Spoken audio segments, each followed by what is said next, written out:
আসসালামু আলাইকুম বাচ্চারা, কেমন আছেন আপনারা? আমি আজকে আপনাদের সামনে উপস্থিত হলাম আমাদের মনন একাডেমির পক্ষ থেকে এই যে আমাদের এসএসসি এন্ড গেমের জীববিজ্ঞানের প্রথম ক্লাস নিয়ে। তো তোমাদেরকে সবাইকে জীববিজ্ঞানের প্রথম ক্লাসে স্বাগতম। আমি তোমাদের সাথে আছি সাব্বির ভাইয়া, বর্তমানে ঢাকা মেডিকেল কলেজে আছি। তো আমি আজকে আপনাদেরকে এই যে জীববিজ্ঞানের ফার্স্ট লেকচার, এবং সেই লেকচারটা হবে কিন্তু আমাদের জীববিজ্ঞানের প্রথম চ্যাপ্টারের উপর ভিত্তি করেই, ঠিক আছে? তো সেটা নিয়ে আপনাদের সাথে আজকে আমি আলোচনা করব। তো আমরা শুরু করে দেবো ক্লাস। তো আমাদের আজকে একটু নেটওয়ার্কের সমস্যার কারণে আসলে শেষ পর্যন্ত রেকর্ডেড ক্লাস দেওয়া লাগতেছে। আমরা লাইভ শুরু করেছিলাম, বাট আলটিমেটলি রেকর্ডেডই হবে আজকে ক্লাসটা। So we are sorry for that. তো এখন দেখো, আমরা যেটা করব আসলে এই ক্লাসে কি কি থাকবে আমাদের, তাই না? তো শুধুমাত্র যে কোশ্চেন সলভ করলেই হবে তাও তো না, তোমাদের একটু জানতেও হবে যাদের একটু সমস্যা আছে তাদের সমস্যাটা যেন সলভ হয়, সেটা যেন ভালোভাবে পরীক্ষাতে কাজে লাগানো যায়, সেই ব্যবস্থা তো আমারই করা লাগবে, তাই না? তো চলে আসো, সেটাই আসলে আমরা করব। আমরা প্রথমে জানবো যে এই যে চ্যাপ্টারটা আমাদের জীববিজ্ঞানের প্রথম চ্যাপ্টার, যেটা এখানে আসলে প্রথমে জানবো ইম্পর্টেন্ট টপিক কোনগুলা, সেটা জানতে হবে আমাদের অবশ্যই, যে আসলে কোত্থেকে কোশ্চেন সবচেয়ে বেশি আসতেছে। আমরা প্রথমে সেটা জানবো। এরপরে কি জানবো, আমরা ওই টপিকগুলা কিভাবে মনে রাখবো, কিভাবে একটু সহজ করে মনে রাখা যায় সেটা আমরা জানবো। এবং সবশেষে অবশ্যই আমরা কিছু কোশ্চেনও সলভ করব, দেখবো যে আসলে বোর্ড কোশ্চেন কেমন আসতেছে, এবং আমার কথার সাথে মিলাই নেবেন যে ওই জায়গা থেকে কোশ্চেন আসে কিনা, তাই না? তো চলে আসো, দেখো আমরা প্রথমেই যদি আসি, আমরা প্রথমেই দেখব যে এই চ্যাপ্টারের আসলে আলোচ্য বিষয় কোনটা কোনটা হবে আজকে, ঠিক আছে? মানে আলটিমেট কথা হচ্ছে, আমি প্রথমেই বলে দিব আপনাদের যে সবচাইতে ইম্পর্টেন্ট টপিক কোনগুলা, যেখান থেকে বারবার ঘুরে ফিরে বোর্ড পরীক্ষাতে কোশ্চেন আসবে, ঠিক আছে? তো চলে আসো, আমরা দেখে ফেলি। প্রথমেই যদি আমি বলি, প্রথম কথায় আসবে, আমরা যদি বলি যে এমসিকিউ এর জন্য, এমসিকিউ এর জন্য যদি ইম্পর্টেন্ট টপিকের কথা প্রথমে বলি, তোমরা এই চ্যাপ্টার শুরু করলেই এমসিকিউ এর জন্য ইম্পর্টেন্ট যে টপিকটা পাবা সেটা হচ্ছে ভৌত এবং ফলিত জীববিজ্ঞানের শাখা, ঠিক আছে? এই যে ভৌত আর ফলিত জীববিজ্ঞানের শাখা আছে, ভৌত ও ফলিত জীববিজ্ঞানের শাখা, এখান থেকে কিন্তু তোমাদের কোশ্চেন আসেই। কোথায় আসে? এমসিকিউতে। এই কোশ্চেন চলে আসলো, মনে করো যে নিচের কোনটা ভৌত জীববিজ্ঞানের শাখা বা নিচের কোনটা ফলিত জীববিজ্ঞানের শাখা, তখন আপনারা ভুল করেন। আবার এরকমও চলে আসে অনেক সময় যে নিচের কোন শাখাতে কীট পতঙ্গ নিয়ে আলোচনা করা হয়, তখন সেটাও আপনারা ভুলে যাচ্ছেন। তো এটা আমাদের জানতে হবে, তাই তো? এখান থেকে কিন্তু তোমাদের এমসিকিউ চলে আসে। তাহলে এমসিকিউ এর জন্য প্রথমে ইম্পর্টেন্ট হচ্ছে এই টপিকটা। এরপরে কি? এরপরে আমরা যেটা নিয়ে কথা বলবো, এমসিকিউ এর জন্য দ্বিতীয় ইম্পর্টেন্ট, জাস্ট এমসিকিউ বলতেছি এটা, সেটা হচ্ছে তোমাদের আরেকটা যে জিনিস আছে সেটা হচ্ছে এই চ্যাপ্টারের শেষে আছে বৈজ্ঞানিক নাম আছে কিছু, আছে না? বলো, যে বৈজ্ঞানিক নামগুলো আছে তোমাদের, এই বৈজ্ঞানিক নাম থেকে কিন্তু এমসিকিউ আসে। তো এই বৈজ্ঞানিক নাম যেগুলো আছে তোমাকে কিন্তু সেগুলো সবগুলাই জানতে হবে। হ্যাঁ, তার মধ্যে ইম্পর্টেন্ট আছে আরো বেশি কিছু, যেমন মনে করো যে আমাদের জাতীয় জিনিসপত্র যেগুলো আছে, জাতীয় জিনিসপত্র যেগুলো, সেগুলো একটু বেশি ইম্পর্টেন্ট। যেমন তুমি শাপলার বৈজ্ঞানিক নাম জানবা, তারপরে হচ্ছে কি আমের জানবা, কাঁঠাল ওখানে আছে, রয়্যাল বেঙ্গল টাইগার জানবা, মানুষেরটা জানবা, ঠিক আছে না? ধানেরটা জানবা, ওখানে পাট আছে, যদি এগুলো একদম জাতীয় না, বাট এ তো অনেক কি পরিচিত জিনিস না, এগুলো অবশ্যই জানতে হবে, ঠিক আছে? তো আসলে সবগুলো বৈজ্ঞানিক নাম মনে রাখাই বুদ্ধিমানের কাজ, কারণ সবটুকু থেকে কিন্তু কোশ্চেনে চলে আসে আমাদের, ঠিক আছে? জাস্ট এমসিকিউ এর জন্য এই দুইটা টপিক। আর এরপরে যদি বলি এই চ্যাপ্টারের মোস্ট ইম্পর্টেন্ট টপিক, যেটা এমসিকিউ ও সিকিউ দুইটার জন্যই একদম মনে করো আমাদের 5 স্টার ইম্পর্টেন্ট টপিক, যেখান থেকে কোশ্চেন হবে না এরকম হওয়ার সম্ভাবনা সবচেয়ে কম আসলে। মানে এই চ্যাপ্টার থেকে কোশ্চেন হলে ওখান থেকে কোশ্চেন হবেই। কোনটা সেই টপিক বলো তো?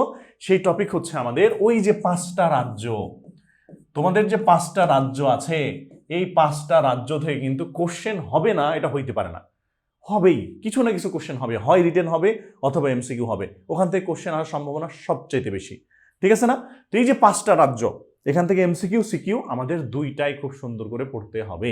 এবং দেখো 5টা রাজ্যের মধ্যে আরো একটু যদি তোমাদের শর্টকাট করে বলে দিই, এর মধ্যে আবার আরো বেশি কোশ্চেন আসে প্রথম 3টা থেকে। প্রথম 3টা মানে কি বলতো? প্রথম 3টা মানে হচ্ছে মনেরা, প্রোটিস্টা অ্যান্ড ফানজাই। এই যে 3টা, এই প্রথম 3টা থেকে কিন্তু আরো বেশি কোশ্চেন আসে। কেন বলো? কারণ হচ্ছে এই 3টা কিন্তু তোমাদের কাছে একটু কম পরিচিত, আর যেহেতু কম পরিচিত তাই বেশি কোশ্চেন কিন্তু এখান থেকে আসে। আর বাকি যে দুইটা আছে প্লান্টি আর অ্যানিমেলিয়া, এগুলো তো তোমরা অনেকটা চেনো আসলে। প্লান্টি মানে গাছপালা, গাছপালা তো জানোই, আর অ্যানিমেলিয়া মানে কি প্রাণী, তুমি নিজেই তো ভাই একটা অ্যানিমেল, তাই না? অ্যানিমেল একদম, হ্যাঁ। তো তুমি নিজের সম্পর্কে অবশ্যই জানো কিছু না কিছু। সো ওগুলো যেহেতু একটু বেশি পরিচিত, ওগুলো থেকে কোশ্চেন খুব কম আসে। কোশ্চেন বেশি আসে হচ্ছে এই তিনটা থেকে, ঠিক আছে? মনে থাকবে? ওকে, এরপরে দেখো, এই যে আমি টপিক বলছি, এখান থেকেই সবচেয়ে বেশি কোশ্চেন আসে। এছাড়া দুই একটা ছোটখাটো টপিক আছে যেটা আসলে এত ইম্পর্টেন্ট বলা যায় না, ঠিক আছে? যেমন আমি যদি বলি, তাহলে আর একটা জিনিস আমি বলতে পারি, সেটা হচ্ছে আমরা বলবো ওইটা হচ্ছে 2 স্টার টপিক একটা, সেটা হচ্ছে ওই যে বৈজ্ঞানিক নাম, যেটা বৈজ্ঞানিক নামকরণের কৌশল বা নামকরণের নীতি যেগুলো আছে, তাই আছে না, যে কেমন হতে হবে একটা বৈজ্ঞানিক নাম, সেগুলো হচ্ছে আমরা 2 স্টারের মধ্যে ফেলতে পারি। এই তো, এই হচ্ছে আমাদের এই চ্যাপ্টারে কিন্তু মূল প্রতিপাদ্য বিষয়। এখন আমরা কি করব, এই জিনিসগুলা, এই যে 5 স্টার ইম্পর্টেন্ট যেগুলা, সেগুলা কিভাবে সহজে মনে রাখা যায় সেটা আমি আপনাদেরকে শেখাবো। তারপরে আমরা কোশ্চেনও কিন্তু সলভ করব, ঠিক আছে? তো চলে আসো, প্রথমে চলে আসি আমরা এই যে আমাদের ভৌত এবং ফলিত জীববিজ্ঞান, ভৌত এবং ফলিত জীববিজ্ঞানের শাখাসমূহ। তো আমরা প্রথমে যেটা করব, দেখো তোমাদের এমসিকিউ আসে এরকম যে নিচের কোনটা ভৌত জীববিজ্ঞানের শাখা নয় বা নিচের কোনটা ফলিত জীববিজ্ঞানের শাখা নয়, তখন কিন্তু আপনারা কনফিউজড হয়ে যান, সেটা তো করা যাবে না। তো আমরা যেটা করব, আমরা দুইটার মধ্যে যে কোনো একটা মনে রাখবো, একটু চালাক হইতে হবে, ঠিক আছে? একটু চালাক না হলে তো বাঁচা যায় না, তাই না? হ্যাঁ, একটু চালাক হইতে হয়। তো আমরা যেটা করবো, আমরা দুইটাই মনে রাখবো না, আমরা দুইটার মধ্যে যে কোনো একটা মনে রাখবো। কি করবো আমরা? আমরা ভৌত জীববিজ্ঞানের শাখাগুলো মনে রাখবো। তুমি যদি ভৌত জীববিজ্ঞানের শাখা মনে রাখো, এর বাইরে যা আসবে সেটা ফলিত জীববিজ্ঞানের শাখা। সহজ কথা, সেটা তোমাকে আলাদা করে মুখস্থ করতে হচ্ছে না, একটু চাপও তোমার কমতেছে।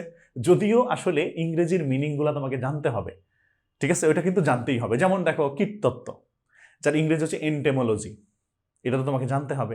ফিশারিজ, এটার মিনিং কি তোমাকে জানতে হবে। তোমাকে প্যালিয়েন্টোলজি, মানে যে জীবাশ্ম তত্ত্ব বা জীবাশ্মবিদ্যা, সেটা তোমাকে জানতে হবে। এগুলো তো আসলে কিছু করার নাই, এগুলোর মিনিং তোমাকে জানতে হবে। অনেকটা ওই যে কি আমরা ওয়ার্ড মিনিং মুখস্থ করতাম আগে না, ওই রকম কিন্তু খেয়াল রাখতে হবে। কোশ্চেন কিন্তু আসে এখান থেকে, ঠিক আছে? এখন তাহলে আমি একটু শিখাই দিই যে ভৌত জীববিজ্ঞানের শাখাগুলা কেমনে তুমি মনে রাখবা। ওকে, তো চলে আসো আমরা ভৌত জীববিজ্ঞানের শাখা মনে রাখি, আপনাদের শিখাই দিই, ঠুস করি, ঠাস করি, তাই না? হ্যাঁ, ঠুস ঠাস ঠাস যাই বলো না কেন, আমাদের অবশ্যই মনে রাখতেই হবে ভৌত জীববিজ্ঞানের শাখা। হ্যাঁ, চলে আসেন এবার। তাহলে আমরা কি করব, একটু মাথায় নিয়ে আসো, আমরা একটু গল্পের মতো করে একটু মনে রাখার চেষ্টা করব। প্রথম কথা, তুমি চিন্তা করো যে ভৌত জীববিজ্ঞান এটা কি? এটা হচ্ছে গবেষণা, আসলে পড়াশোনা টাইপের। আর ফলিত হচ্ছে যেটা আমরা বাস্তব জীবনে প্রয়োগ করতেছি। এখন ভৌত জীববিজ্ঞানের ক্ষেত্রে মাথায় নিয়ে আসো যে প্রাণীবিজ্ঞান পড়তেছি, আমরা প্রাণী নিয়ে আলোচনা করতেছি। সো আলটিমেটলি যেটা তুমি চিন্তা করো যে একটা উদ্ভিদ বা প্রাণী তার শুরু হয় কোত্থেকে? একটা উদ্ভিদ বা প্রাণীর শুরু কিন্তু হয় কোষ থেকে। তাহলে প্রথম কথা মনে রাখবা, ভৌত জীববিজ্ঞানের প্রথম শাখার নাম হচ্ছে কোষতত্ত্ব, ঠিক আছে? প্রথম শাখার নাম কি হলো তাহলে বলো? প্রথম শাখার নাম হচ্ছে কোষতত্ত্ব, বা আমরা কোষতত্ত্ব না লিখে আমরা লিখবো কি বলতো? কোষবিদ্যা লিখবো আমরা। হ্যাঁ, তাহলে প্রথম শাখা হচ্ছে আমাদের কোষবিদ্যা। তাহলে প্রথমে আমরা কোষ দিয়ে শুরু করলাম।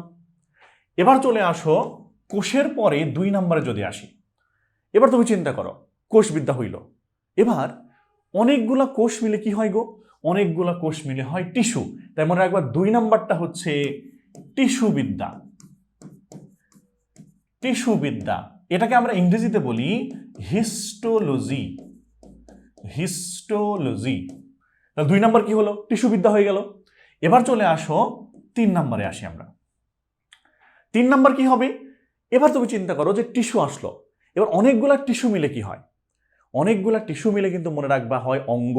তাহলে এরপরে কি হবে? অঙ্গবিদ্যা বা অঙ্গ সংস্থান। অঙ্গ সংস্থান বিদ্যা, যেটাকে আমরা বলবো মরফোলজি। মরফোলজি, ওকে। এরপরে চলে আসো 4 নম্বরে যদি আসি, এরপরে কি হবে? এবার অনেকগুলো অঙ্গ যখন হইলো একসাথে, অঙ্গ টঙ্গ হইলো, এবার এই অনেকগুলো অঙ্গ যদি একসাথে যোগ করো তাহলে কি হবে বলো তো? এই যেমন মনে করো হাত পা আমাদের এক একটা অঙ্গ, তুমি যখন অঙ্গগুলো একসাথে যোগ করবে তখন কি শরীর তৈরি হবে। তাই মনে রাখবা এরপরে কি? এরপরে হচ্ছে শারীরবিদ্যা, যেটাকে তুমি বলবা ফিজিওলজি। ফিজিওলজি, এটা হইল। এখন শারীরবিদ্যা হয়ে গেল। এবার আবার কোষ থেকে আরেকটা জিনিসও খেয়াল রাখবা, এই যে কোষ, আমাদের মানুষের তৈরি কিন্তু শুরু হয়েছে কোষ থেকে।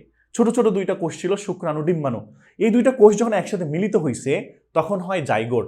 আর জাইগোটটা যখন মাইটোসিস প্রক্রিয়ায় বিভাজিত হতে থাকে তখন কিন্তু তাকে আমরা বলি ভ্রূণ। তাই মনে রাখবা, কোষ থেকে আরো একটা মনে রাখবো যে কোষ একসাথে মিলিত হয়ে যখন বিভাজিত হয় জাইগোট হওয়ার পরে তার নাম হচ্ছে ভ্রূণ। তো এখানে আরেকটা বিদ্যার নাম আসবে ভ্রূণ বিদ্যা, বা এটাকে আমরা বলি এমব্রায়োলজি। এমব্রায়োলজি, ঠিক আছে? তাহলে তখন আরো একটা পেয়ে গেলাম। এবার তাহলে তুমি কোষ থেকে এতখানি কিন্তু পেয়ে গেছো। এরপরে আমরা কি করব বলো তো? কোষ থেকে যখন তুমি এতগুলা পেয়ে গেলা, এরপরে নেক্সট আমরা যেটা করব, তাহলে এবার চিন্তা করো, তুমি মানুষ পর্যন্ত চলে আসছো, মানুষের যে তোমার ভ্রূণ টুন হয়ে গেল, শরীর তৈরি হয়ে গেল, সব হয়ে গেল। এখন হওয়ার পরে কি হবে? এই মানুষ টিকে থাকতে চেষ্টা করবে। টিকে থাকতে চেষ্টা করলে কি করতে হবে? তার সন্তান জন্ম দিতে হবে। সন্তান জন্ম দিয়ে কি হবে বলতো? বংশ হবে, তার বংশবিদ্যা, ঠিক আছে? বংশ বংশ না হলে কেমনে হবে? বংশ তৈরি করতে হবে। তাহলে 6 নাম্বার পয়েন্ট আমরা যেটা পড়বো সেটা কি পড়বো বলতো? এর পরের পয়েন্টের নাম হবে হচ্ছে বংশগতিবিদ্যা, ঠিক আছে? বংশ তৈরি করতেছে, কারণ বেঁচে থাকতে হবে তো, তাই বংশগতিবিদ্যা, যেটাকে আমরা বলি জেনেটিক্স। এখন বলো তো, এই যে বংশগতি, একটা বংশ তৈরি হচ্ছে, একটা ফ্যামিলি হচ্ছে, ফ্যামিলির মধ্যে কি সবার মধ্যে ভালোবাসা, সম্প্রীতি, প্রীতি থাকে, একজন একজনকে ভালোবাসে, যদিও ভাই বোনেরা মারামারি টারামারি করে, বাট ফ্যামিলিতে তো ভালোবাসা না থাকলে হয় না, তাই না? এই যে ভালোবাসা, ভালো লাগে, এটা কি দিয়ে হয় বলো তো? এটা কিন্তু হয় হরমোন দিয়ে, বুঝছো? কি দিয়ে হয় বলো? এটা হয় হচ্ছে আমাদের হরমোন দিয়ে। তাহলে হরমোন দিয়ে যেহেতু হচ্ছে, তাহলে কি হবে? তাহলে এরপরে আমরা মনে রাখবো 7 নাম্বার যেটা, আমাদের 7 নাম্বার বিদ্যা যেটা আসবে তার নাম হচ্ছে হরমোন বিদ্যা, ঠিক আছে? হরমোন বিদ্যা, বা যেটাকে আমরা কি বলতে পারি বলতো? এটাকে বলা হয় এন্ডোক্রাইনোলজি। এন্ডোক্রাইনোলজি, হরমোন বিদ্যার মাধ্যমে বংশ তৈরি হয়ে গেল, ঠিক আছে? এবার চলে আসি আমরা আমাদের নেক্সট স্লাইডে। হ্যাঁ, আচ্ছা, তাহলে এই যে আমাদের 7টা পয়েন্ট নিয়ে আমরা পড়েছি, এবার চলে আসি আমরা তারপরে 8 নাম্বারে। তাহলে হরমোন হয়ে গেল, তারা বংশ তৈরি করে ফেললো। এখন বংশ যখন হইল, তার কি করতে হবে বলতো? তার অবশ্যই একটা জায়গাতে বসবাস করতে হবে। সে যদি একটা জায়গাতে বসবাস না করে তাহলে তো হইল না। কি হবে তাহলে? সে একটা জায়গাতে বসবাস করতেছে, পৃথিবীর কোনো একটা জায়গায়। তো পৃথিবীর কোনো একটা জায়গা নিয়ে যখন আলোচনা, সেটাকে আমরা বলবো জীব ভূগোল। তাহলে আরো একটা ধাপ চলে আসলো আমাদের, কি আসলো বলো? নাম আসলো জীব ভূগোল, চলে আসলো। জীব ভূগোল আসার পরে এবার যদি আমরা চলে আসি নেক্সট, তো যখন তারা বাস করতেছে তখন কি হয় বলো তো? শুধুমাত্র কি মানুষ থাকে ওখানে? মানুষের সাথে গাছপালা, জীব জন্তু, বাকি সব কিছুই আছে। তো গাছপালা, জীবজন্তু সব মিলে যে পরিবেশটা, সেটাকে আমরা বলি বাস্তুতন্ত্র, ঠিক আছে? তাই এরপরের বিদ্যার নাম হবে বাস্তুবিদ্যা, ঠিক আছে? কি বিদ্যা হলো? এরপরের বিদ্যার নাম হচ্ছে আমাদের বাস্তুবিদ্যা, বা এটাকে বলবো কি ইকোলজি। এখন দেখো, যখন তারা এই যে একটা ফ্যামিলি এক জায়গাতে বসবাস করতে আছে, তারা যখন মেলা দিন ধরে বসবাস করবে তখন কি হবে? আস্তে আস্তে তাদের কিছু না কিছু চেঞ্জ হবে। ওই যে বলি না আমরা, বিবর্তন ঘটে। দেখো, একটা প্রাণী বা উদ্ভিদ যখন অনেক দিন ধরে বসবাস করে তাদের কিন্তু পরিবর্তন ঘটে। যে পরিবর্তনটা ঘটে সেটার নামে কিন্তু বিবর্তন। তাহলে একসাথে যখন বসবাস করতেছে মেলা দিন ধরে, তখন কি হবে? তাদের বিবর্তন হবে। সেটাকে আমরা বলবো বিবর্তন বিদ্যা, বা এটাকে আমরা কি বলি বলতো? ইভলিউশন। এই যে দেখো, তুমি কি করলা? তুমি তাহলে যেটা করলা, একটা গল্পের মাধ্যমে এই সবগুলা ধাপ তুমি কিন্তু মনে রাখলা, ঠিক আছে না? তো আমরা যেটা করবো, এভাবে গল্পের মাধ্যমে মনে রাখবো। তাহলে দেখো, আমি আরেকবার বলি, কি হচ্ছে? সবকিছু শুরু একটা কোষ থেকে, অনেকগুলা কোষ মিলে হয় টিস্যু, অনেকগুলা টিস্যু মিলে হয় অঙ্গ, অনেকগুলো অঙ্গ যখন একসাথে হবে তখন তৈরি হবে শরীর। তাহলে শরীর হয়ে গেল। আবার আমরা বললাম কোষ, প্রথমে ছোট ছোট দুইটা কোষ মিলে জাইগোট হয়, জাইগোট বিভাজিত হয়ে হয় ভ্রূণ। তাহলে এরপরের বিদ্যার নাম কি ছিল? এরপরের বিদ্যার নাম ছিল ভ্রূণ বিদ্যা, তাই না? এরপরে কি হলো? ভ্রূণ বিদ্যা যখন হয়ে গেল, এখন কি হইল? তারা এই যে মানুষ তৈরি হয়েছে, মানুষ হইল, তাহলে মানুষ হওয়ার পরে কি তারা কি করবে? টিকে থাকতে চেষ্টা করবে। টিকে থাকার জন্য কি তার বংশ করা লাগবে। তো সে বংশ তৈরি করলো, বংশগতিবিদ্যা। আর এই যে বংশ তৈরি হচ্ছে, বংশ তৈরি করে একসাথে পরিবার গঠন করে থাকতেছে, এই ভালোবাসা ভালো লাগা হয় কি দিয়ে? হরমোন দিয়ে। তাই হরমোন বিদ্যা, এন্ডোক্রাইনোলজি। তারপরে দেখো তারা কি, তারা তো আর উড়ে উড়ে বেড়াতে পারে না, তাদের এক জায়গাতে বসবাস করতে হয় পৃথিবীর কোথাও না কোথাও, যেখানে বসবাস করতেছে তার নাম হচ্ছে জীবভূগোল, তাই না? আবার যখন বসবাস করতেছে তখন শুধুমাত্র প্রাণীরা বসবাস করে না, তো শুধু মানুষ না, মানুষের সাথে প্রাণী আছে, গাছপালা আছে, আশেপাশের পরিবেশের জিনিসপত্র আছে, এই সবগুলাকে তখন একসাথে আমরা কি বলি? বাস্তুতন্ত্র, বাস্তুবিদ্যা হয়ে গেল।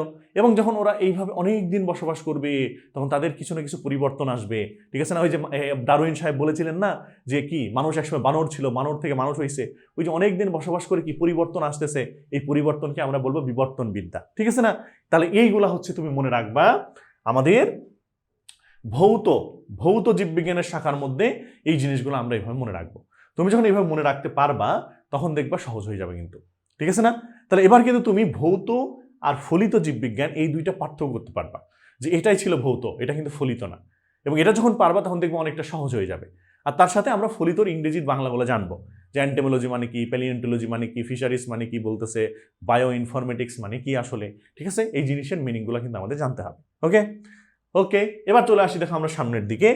এই যে দেখো এটার কথাই তখন আমি তোমাদের বললাম যে এই চ্যাপ্টারে সবচাইতে ইম্পর্টেন্ট যে কোনো জিনিস যদি হয় তাহলে এই যে আমাদের কিংডম, রাজ্যগুলাকে কিন্তু আবার দুইটা ভাগে ভাগ করা হয়, সুপার কিংডম 1 এবং সুপার কিংডম 2।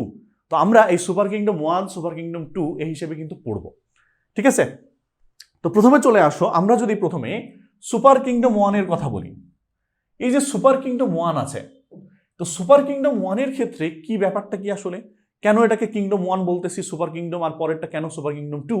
মনে রাখবা দেখো, এই যে সুপার কিংডম 1 আর সুপার কিংডম 2 এটা করা হয়েছে এই উদ্ভিদগুলা বা প্রাণীগুলার কোষের গঠনের উপর ভিত্তি করে বা নিউক্লিয়াসের গঠনের উপর ভিত্তি করে।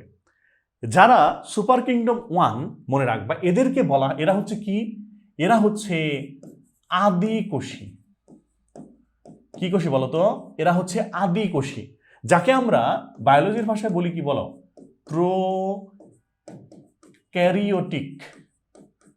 সেল এদের থাকে। এদের প্রোক্যারিওটিক সেল থাকে বলেই এদেরকে আমরা সুপার কিংডম 1 এ ফেলছি। আর সুপার কিংডম 2 যারা, তারা কিন্তু ইউক্যারিওটিক মানে প্রকৃত কোষ তারা। তার মানে দেখো সুপার কিংডম 1 যেটা, এরা আদিকোষ হবে। এখন দেখো আমাদের কি, আমাদের কাজ হচ্ছে এই যে রাজ্যগুলো আছে তাদের বৈশিষ্ট্য মনে রাখা। এখন বৈশিষ্ট্য মনে রাখার জন্য তোমার প্রথম কাজ আগে যেটা করতে হবে সেটা হচ্ছে এই আদিকোষ আর প্রকৃত কোষের মধ্যে পার্থক্য জানতে হবে। তুমি যদি আদিকোষ আর প্রকৃত কোষের পার্থক্য কি সেটা যদি জানতে পারো তাহলে বৈশিষ্ট্য কিন্তু মনে রাখা অনেকটা সহজ হয়ে যাবে। কেন সহজ হবে? চলে আসো আমি একটু বুঝাই দিই তোমাকে। যেমন দেখো আমরা যদি বলি প্রথমেই যে আসলে আদিকোষ জিনিসটা আসলে কি, তো দেখো আদিকোষ সম্পর্কে জানার সময় আমি একটা কথা সব সময় বলি যে আদিকোষ আর প্রকৃত কোষের পার্থক্য পড়তে গেলে তুমি মনেই রাখবা আদিকোষের কথা। কেন? কারণ আদিকোষে আসলে কি, নামে আছে আদি, এটা একটু অনুন্নত জিনিস। তো আদিকোষে বেশিরভাগ জিনিস নাই, আদিকোষে কিচ্ছু নাই।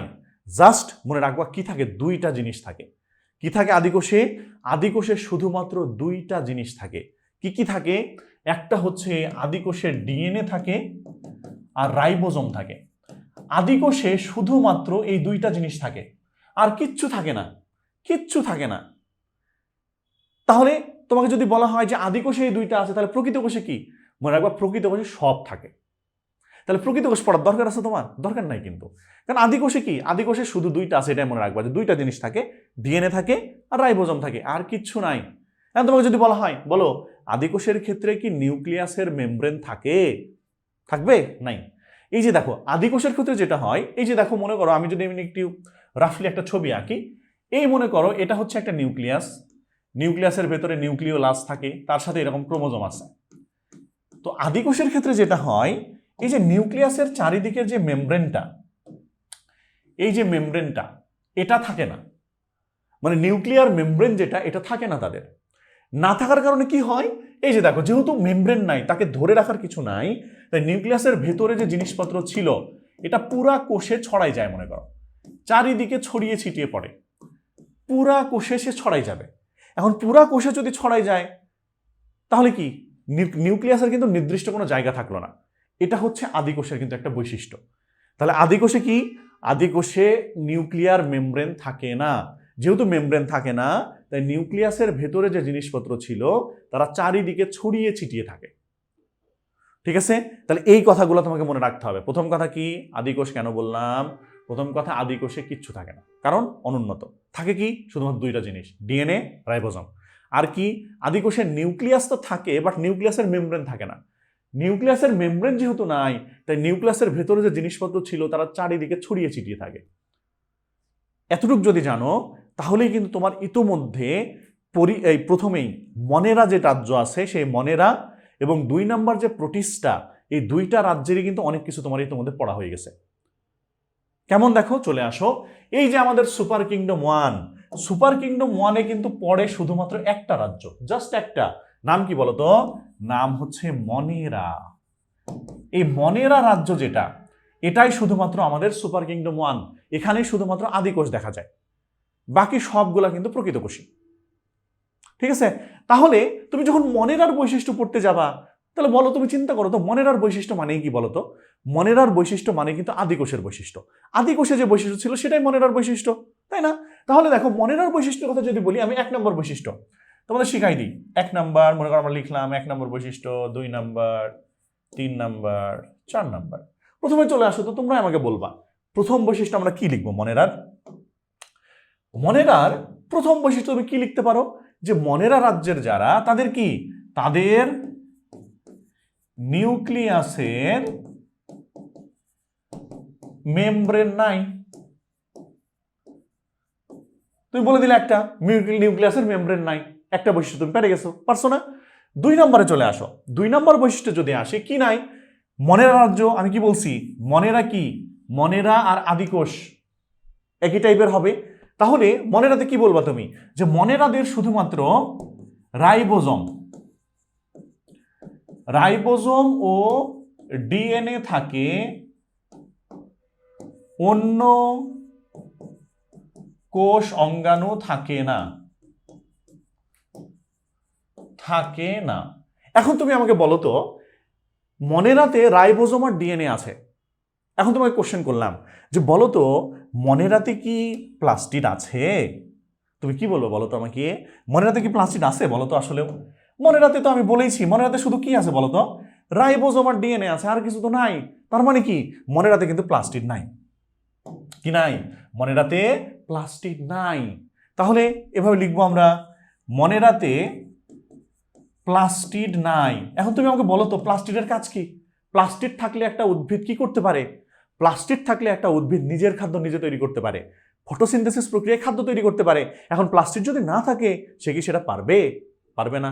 তার মানে কি, যেহেতু মনেরা রাজ্যে প্লাস্টিড নাই, তার মানে কি, এরা নিজের খাদ্য নিজে তৈরি করতে পারে না, নিজে তৈরি করতে পারে না। এখন দেখো, সে উদ্ভিদ নিজের খাদ্য নিজে তৈরি করতে সে পারলো না। এখন নিজের খাদ্য যদি নিজে তৈরি করতে না পারে, তাহলে সে কেমনে বাঁচবে? সে বাঁচবে কেমনে? তার তো বাঁচতে হবে। তাহলে মনে রাখবা, যখনই এই উদ্ভিদের মধ্যে যারা আছে, তারা যখনই নিজের খাদ্য নিজে তৈরি করতে পারে না, তখন তারা খাদ্য গ্রহণ করে যে প্রক্রিয়ায়, সেই প্রক্রিয়ার নাম হচ্ছে শোষণ প্রক্রিয়া। কি প্রক্রিয়া? শোষণ। মাটি থেকে বা কোনো আরেকটা কোনো উদ্ভিদ বা প্রাণী থেকে তারা চুষে চুষে খাবার খায়, যেটাকে বলি শোষণ। তাহলে যেহেতু প্লাস্টিড নাই, নিজের খাদ্য নিজে তৈরি করতে পারে না, তাহলে কি প্রক্রিয়ায় খাবার খাবে বলতো? সে শোষণ প্রক্রিয়ায়, শোষণ প্রক্রিয়ায় খাবার খায়।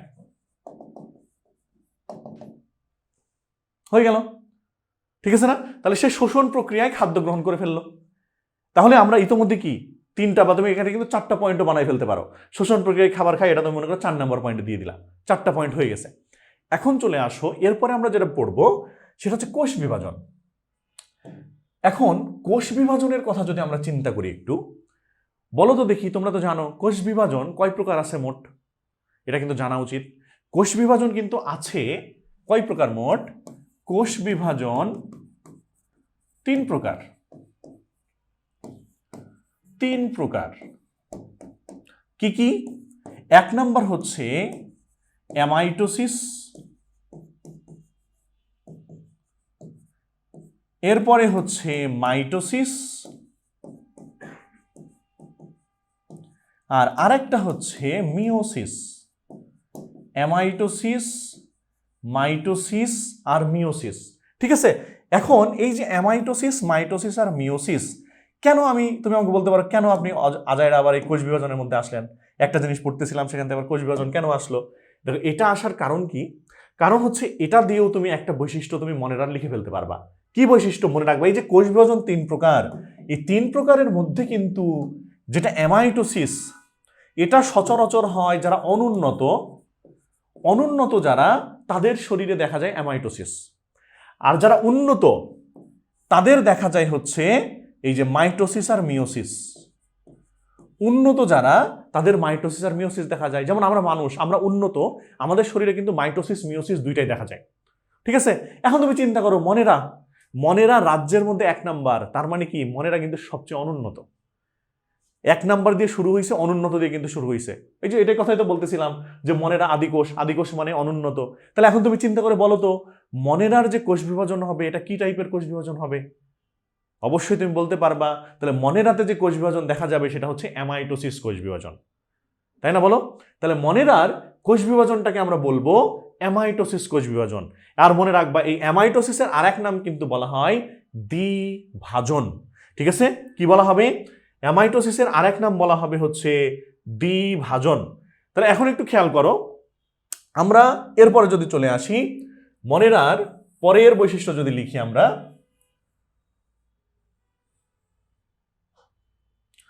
মনেরার এর পরের বৈশিষ্ট্য আমাদের 5 নাম্বার বৈশিষ্ট্য যেটা, সেটা হচ্ছে অ্যামাইটোসিস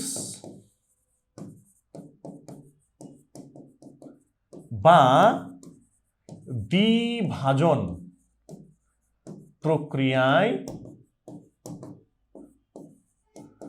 কোষ বিভাজন ঘটে। তাহলে দেখো, তুমি আরো একটা বৈশিষ্ট্য পড়ে ফেললা। তার মানে কি, দেখো, মনেরার বৈশিষ্ট্য কিন্তু তোমার হয়ে যাবে কোথা থেকে? মনেরার বৈশিষ্ট্য তোমার হয়ে যাবে যদি তুমি শুধুমাত্র আদিকোষ সম্পর্কে জানতে পারো। আদিকোষের বৈশিষ্ট্যগুলোই মনেরার বৈশিষ্ট্য, কারণ মনেরা অনুন্নত, আদিকোষ অনুন্নত। তাহলে দেখো, তোমার কিন্তু মনেরার বৈশিষ্ট্য হয়ে গেল। এটা তুমি রিটেনেও লিখতে পারলা, এমসিকিউতে তুমি চিনতে পারলা। ঠিক আছে না? এবার চলে আসি আমরা নেক্সটে, যদি আসি এই যে আমাদের সুপার কিংডম 2 এ চলে আসি আমরা। সুপার কিংডম 2 এ কিন্তু মোট 4টা রাজ্য আছে। 4টা রাজ্য আছে সুপার কিংডম 2 তে। ঠিক আছে,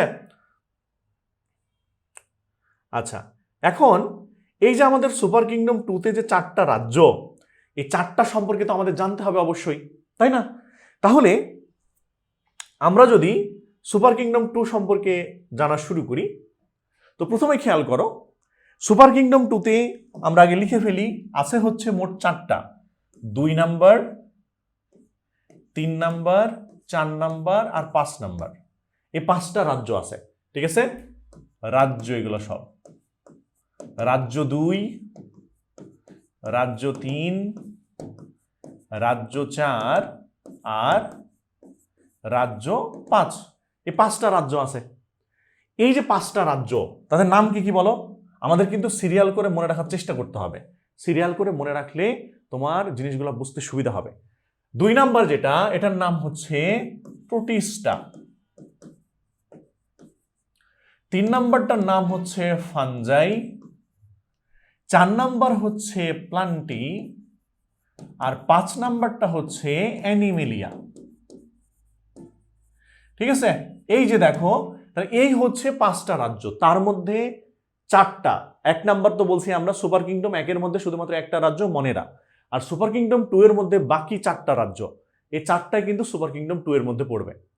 এখন আমরা কি করব? এখন আমরা আস্তে আস্তে এদের বৈশিষ্ট্য জানতে শুরু করব। এখন তোমাকে আমি আগেই বলেছিলাম যে তুমি যদি কি করো, তুমি যদি এই যে আমাদের মনেরার বৈশিষ্ট্য তুমি যদি মনে রাখো, তাহলে কি হবে? মনেরার বৈশিষ্ট্য মনে রাখলেই তোমার প্রোটিস্টার বৈশিষ্ট্য মনে রাখতে সুবিধা হবে। কেন? মনেরাতে যে বৈশিষ্ট্যগুলো পড়ছো সেটা অপোজিট করে দিলেই প্রোটিস্টার বৈশিষ্ট্য কিন্তু হয়ে যাবে। কেমন? তো চলে আসো, দেখো প্রোটিস্টার বৈশিষ্ট্য আমরা দেখি। আমরা এবার প্রোটিস্টা, এটার বৈশিষ্ট্য দেখব। তো প্রোটিস্টার বৈশিষ্ট্য আমরা শুরু করে দিই। 1 নাম্বার বৈশিষ্ট্যের কথা যদি বলি প্রোটিস্টার ক্ষেত্রে, তাহলে দেখো মনেরাতে 1 নাম্বার বৈশিষ্ট্য কি লিখছিলাম মাথায় নিয়ে আসবা, যে মনেরাতে কি লিখছিলাম আমি, তার অপোজিটটা এখানে লিখব। মনেরাতে আমরা যদি খেয়াল করি, দেখো 1 নম্বর বৈশিষ্ট্য আমরা লিখছিলাম নিউক্লিয়াসের মেমব্রেন নাই, তাহলে এদের ক্ষেত্রে কি লিখবো বলো? এদের ক্ষেত্রে আমরা 1 নম্বর লিখবো যে নিউক্লিয়াসের মেমব্রেন আছে, নিউক্লিয়াসের মেমব্রেন বিদ্যমান। হ্যাঁ, তারপরে কি আমরা মনেরার ক্ষেত্রে বলেছিলাম যে মনেরাতে শুধুমাত্র রাইবোজোম থাকে আর ডিএনএ থাকে, আর প্রোটিস্টা যেহেতু প্রকৃত কোষ, তার মানে এর কি এর সব আছে। তার মানে প্রোটিস্টাতে মাইটোকন্ড্রিয়া, মাইটোকন্ড্রিয়া, তারপরে কি প্লাস্টিড, এরপরে হচ্ছে আমাদের এন্ডোপ্লাজমিক রেটিকুলাম, রাইবোজোম, সব আছে, সব থাকে।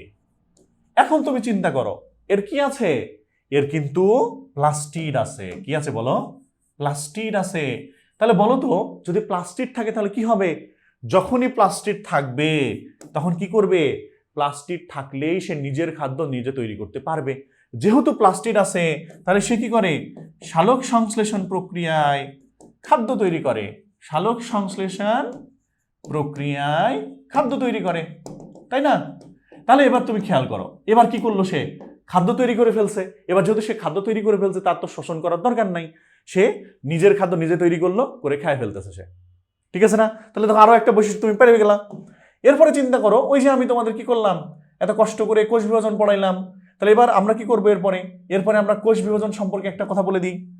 আমি একটু আগে বললাম যে অনুন্নত যারা তাদের হয় অ্যামাইটোসিস, যার আরেক নাম দ্বিভাজন, আর যারা উন্নত তাদের কি হয় বলতো? মাইটোসিস আর মিওসিস। তো মনে রাখবা প্রোটিস্টা কি? প্রোটিস্টা একটু উন্নত, মনেরার থেকে একটু উন্নত হয়েছে, তাই তার কি হবে? প্রোটিস্টাদের দেখা যায় হচ্ছে মাইটোসিস। কি দেখা যায় বলো? মাইটোসিস কোষ বিভাজন, মাইটোসিস কোষ বিভাজন দেখা যাবে। ঠিক আছে, এখন এটা হলো মাইটোসিস কোষ বিভাজন তুমি দেখতে পাইলা প্রোটিস্টার ক্ষেত্রে। এরপরে চলে আসো শেষ পয়েন্ট যেটা পড়বো আমরা এখান থেকে, এবং শেষ পয়েন্ট যেটা, সেটা কিন্তু আসলে ওই মনেরার সাথে আর আলাদা করে এটা মনে রাখা যাবে না, এটা আপনাকে আলাদা করে মনে রাখতে হবে। দেখো এই 4টা পয়েন্ট কিন্তু তুমি মনেরা থেকে পেরে গেছো। মনেরা খালি মনে রাখবো এবং মনেরা মনে রাখবো আদিকোষের সাথে মিল আছে, ওইটার অপোজিট করে দিলে কিন্তু তোমার এই 4টা পয়েন্ট হয়ে যাচ্ছে। 5 নম্বর পয়েন্টটা একটু মনে রাখবা যে এদের যৌন জনন হয় হচ্ছে কনজুগেশন, এই কথাটা মনে রাখতে হবে। কনজুগেশনের মাধ্যমে যৌন জনন হয়, যৌন জনন হয়। এই কনজুগেশন আসলে একটা নালী পথ, বুঝছো? একটা নালী, একটা নালীর মাধ্যমে যে যৌন জনন হয়, এই কথাটা কিন্তু তোমাকে মনে রাখতেই হবে। ঠিক আছে, এই কনজুগেশনের মাধ্যমে যৌন জনন হয়, এটা জাস্ট এখানে নতুন আসবে, বাকিগুলো কিন্তু তুমি মনেরা উল্টাই দিলেই হয়ে যাবে, তাই না? তাহলে দেখো সহজ না? তাহলে তুমি প্রোটিস্টার বৈশিষ্ট্য পেরে গেলা, এটাই তুমি লিখে ফেলবা। এগুলা কিন্তু মেইন বৈশিষ্ট্য আর কি। আর বাকিগুলো দেখবে যে কলোনিয়াল, কলোনিয়াল মানে কি? অনেকগুলো একসাথে থাকে, ঠিক আছে, এককোষী বা বহুকোষী, এসব কথাবার্তা আছে, ওইটা তুমি দেখে নিতে পারো। বাট মেইন কথা হচ্ছে এগুলা, এবং এইভাবে মিলাই মিলাই আমরা পড়বো। ঠিক আছে, আর এই যে প্রোটিস্টার উদাহরণ কি? অ্যামিবা। ও আচ্ছা, হ্যাঁ, এই যে উদাহরণও কিন্তু মনে রাখতে হবে আপনাদের। তাহলে উদাহরণও কেমনে মনে রাখবো সেটাও তো আমি বলে দিব অবশ্যই, তাই না? তো চলে আসো, আমরা যেটা করব এরপরে, আমরা তাহলে প্রোটিস্টা শেষ আমাদের, এবার চলে আসি আমরা ফানজাইতে। ফানজাইয়ের বৈশিষ্ট্য পড়বো। ফানজাইয়ের বৈশিষ্ট্য পড়ার পরে আমি আপনাদেরকে শিখাই দিব যে উদাহরণ কেমনে মনে রাখবেন, কারণ উদাহরণ মনে না রাখতে তো হবে না। তোমার পরীক্ষাতে উদাহরণ আসবে, এবং দেখো তোমাদের পরীক্ষাতে টিচারটা কি করে তো জানো তোমরা, যে এই যে দেখো এরকম একটা ছবি দিয়ে দিবে, একটা ছবি দিয়ে দিবে উপরে, দিয়ে তার নিচে মনে করো ABCD বা XYZ লিখে দিবে, দিয়ে বলবে যে এ চিত্রের যে প্রাণীটা আছে তার বৈশিষ্ট্য লেখো। তাহলে তোমাকে কি করতে হবে? এ চিত্রটা চিনতে পারতে হবে।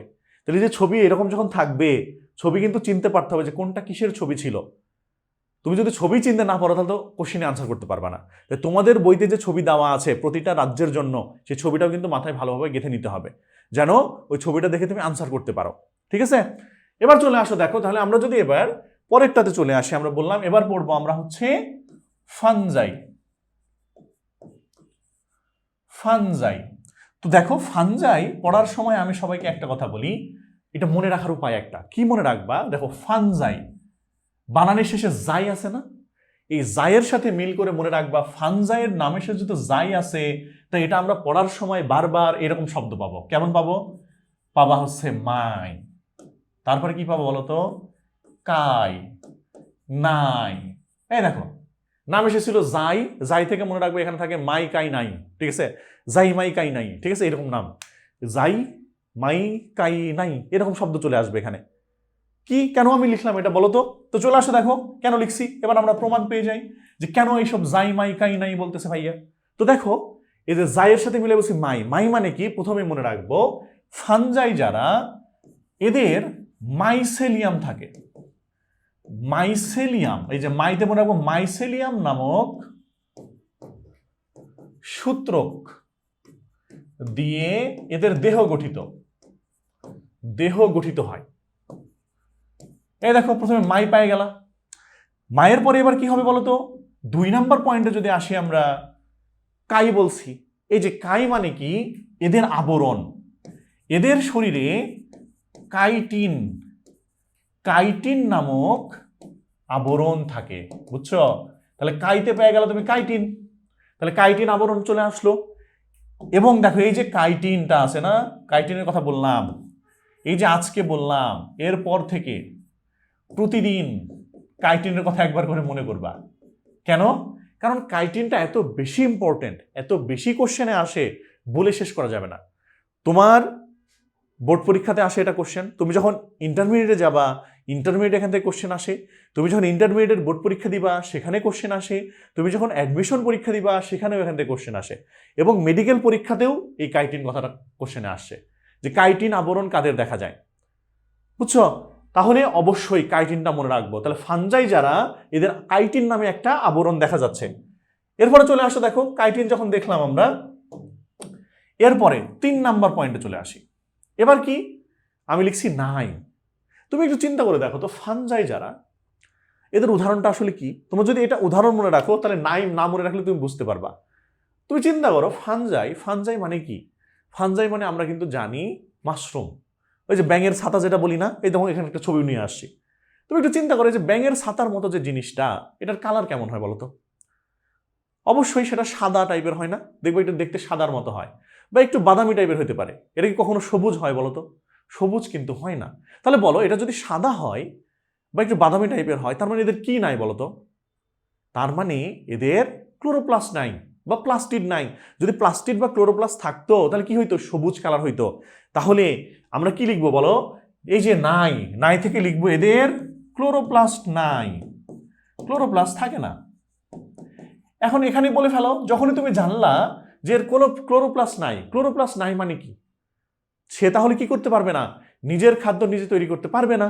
আর নিজের খাদ্য যখন নিজে তৈরি করতে পারে না, তখন কি পদ্ধতিতে খাবার খায়? একটু আগে বললাম, তখন কিন্তু তারা খাবার খাবে শোষণ পদ্ধতিতে। কি পদ্ধতিতে বলো? শোষণ পদ্ধতিতে। তাহলে এই যে দেখো তুমি আরো একটা জিনিস পেরে গেলা, তুমি কিন্তু এটা আরো একটা নতুন পয়েন্ট বানাই ফেলতে পারো, তাই না? 4টা পয়েন্ট হয়ে যাবে, তাহলে তুমি সেটাও করতে পারো। তাহলে ক্লোরোপ্লাস্ট যেহেতু নাই, তাহলে তারা কি নিজের খাদ্য নিজে তৈরি করতে পারতেছে না, তাই খাদ্য গ্রহণ করতেছে শোষণ পদ্ধতিতে। এটা পেয়ে গেলাম আমরা। এরপরে চলে আসো, এরপরে যে পয়েন্টটা আমরা পড়বো সেটা হচ্ছে, আচ্ছা 4 নাম্বার পয়েন্ট আমাদের। দেখো খেয়াল করে, এই যে শেষে নাই আছে না, নায়ের সাথে আমরা আরো একটা জিনিস মিলাই দিব। খেয়াল করো এটার নাম কি?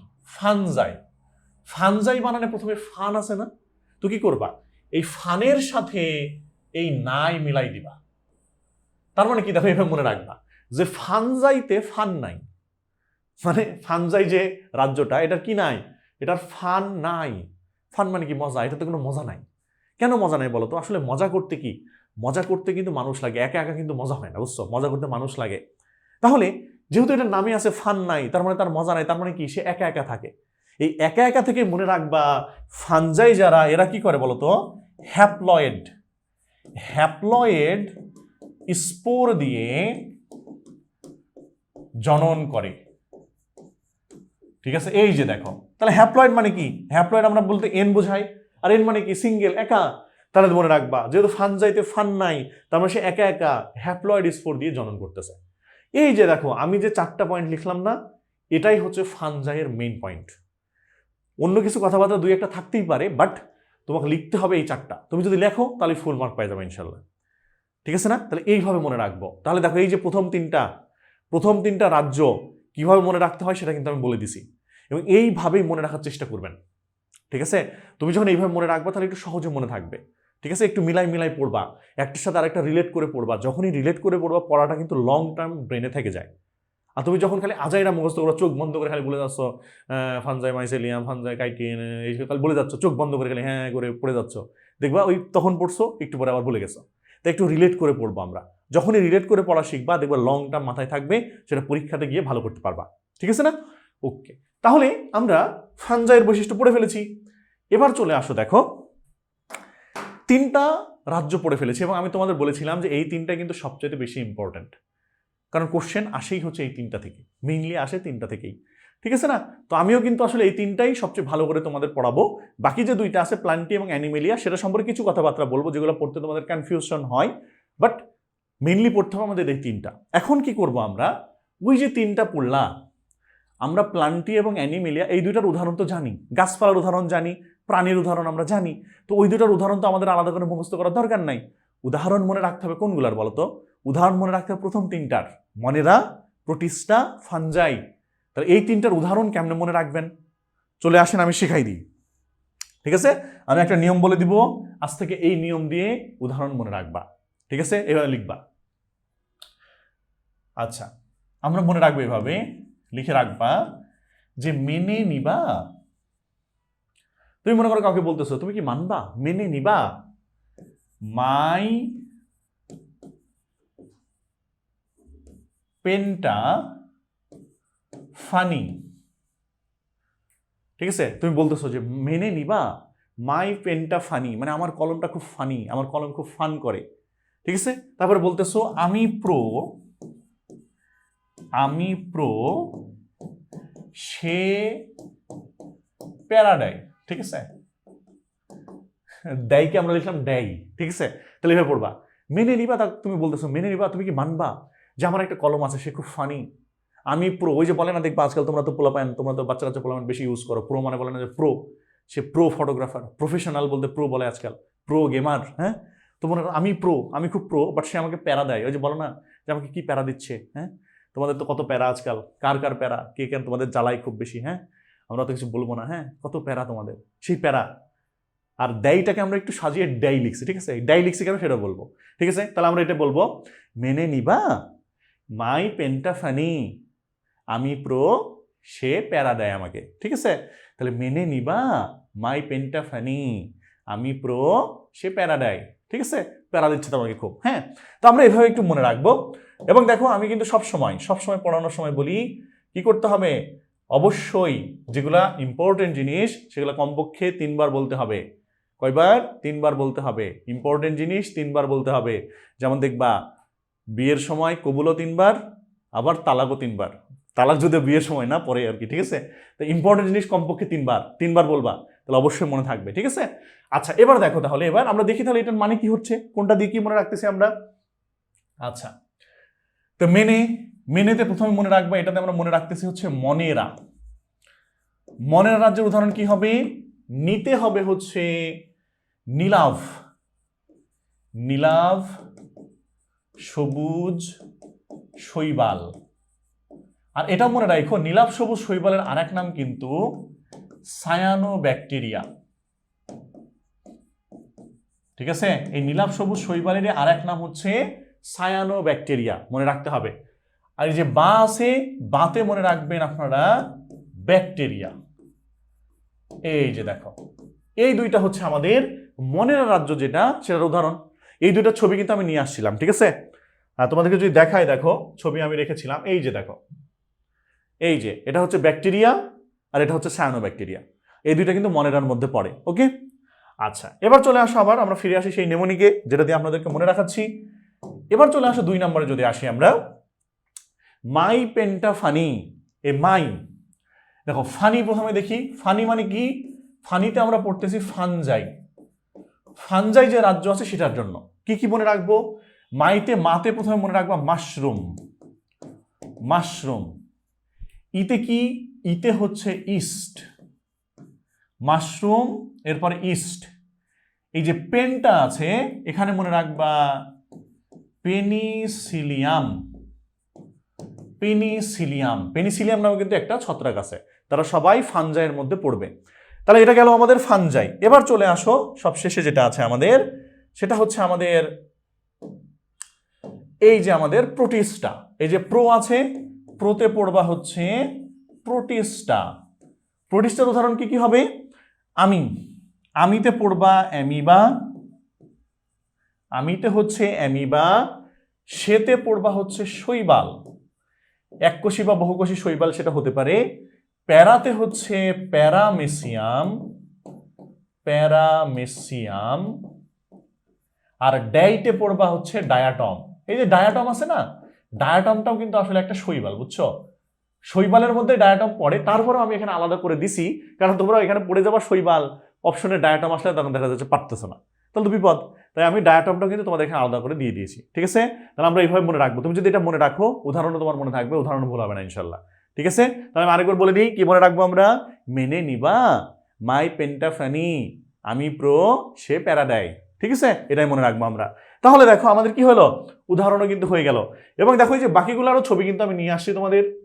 এই ছবি খেয়াল করো, এটা কিন্তু অ্যামিবার ছবি, এটা প্যারামেসিয়ামের ছবি, এবং এটা তো মাশরুমের ছবি, ঠিক আছে? সবগুলোর ছবি কিন্তু এখানে আছে আমাদের।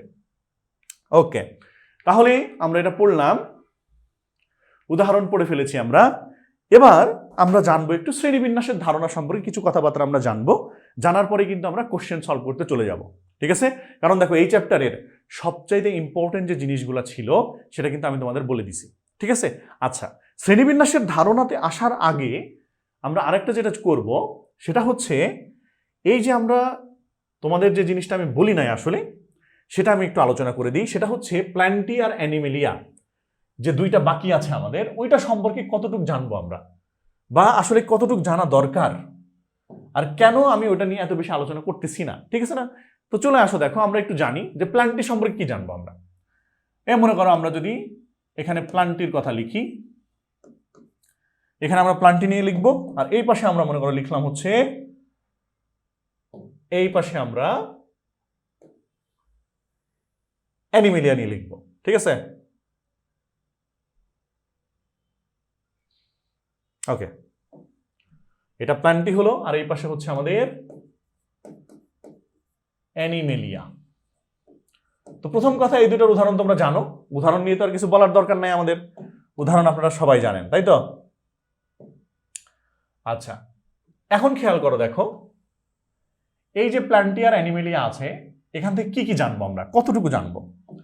প্রথম কথা, তোমরা কিছু কথা আগে থেকেই জানো, যেমন 1 নম্বর কথা যদি বলি, প্ল্যান্টি, প্ল্যান্ট মানে উদ্ভিদ। বলো তো, প্রথম কথা যদি তোমাকে বলা হয় একটা উদ্ভিদের কালার কেমন হয়? সচরাচর সবুজ কালার হয়, তাই না? সবুজ হয় না? সবুজ হয় মানে তার কি আছে বলো তো? প্লাস্টিড আছে। প্লাস্টিড আছে মানে কি? নিজের খাদ্য নিজে তৈরি করতে পারে। তাহলে তুমি উদ্ভিদের কিন্তু একটা বৈশিষ্ট্য এমনি পারো, যে প্লাস্টিড আছে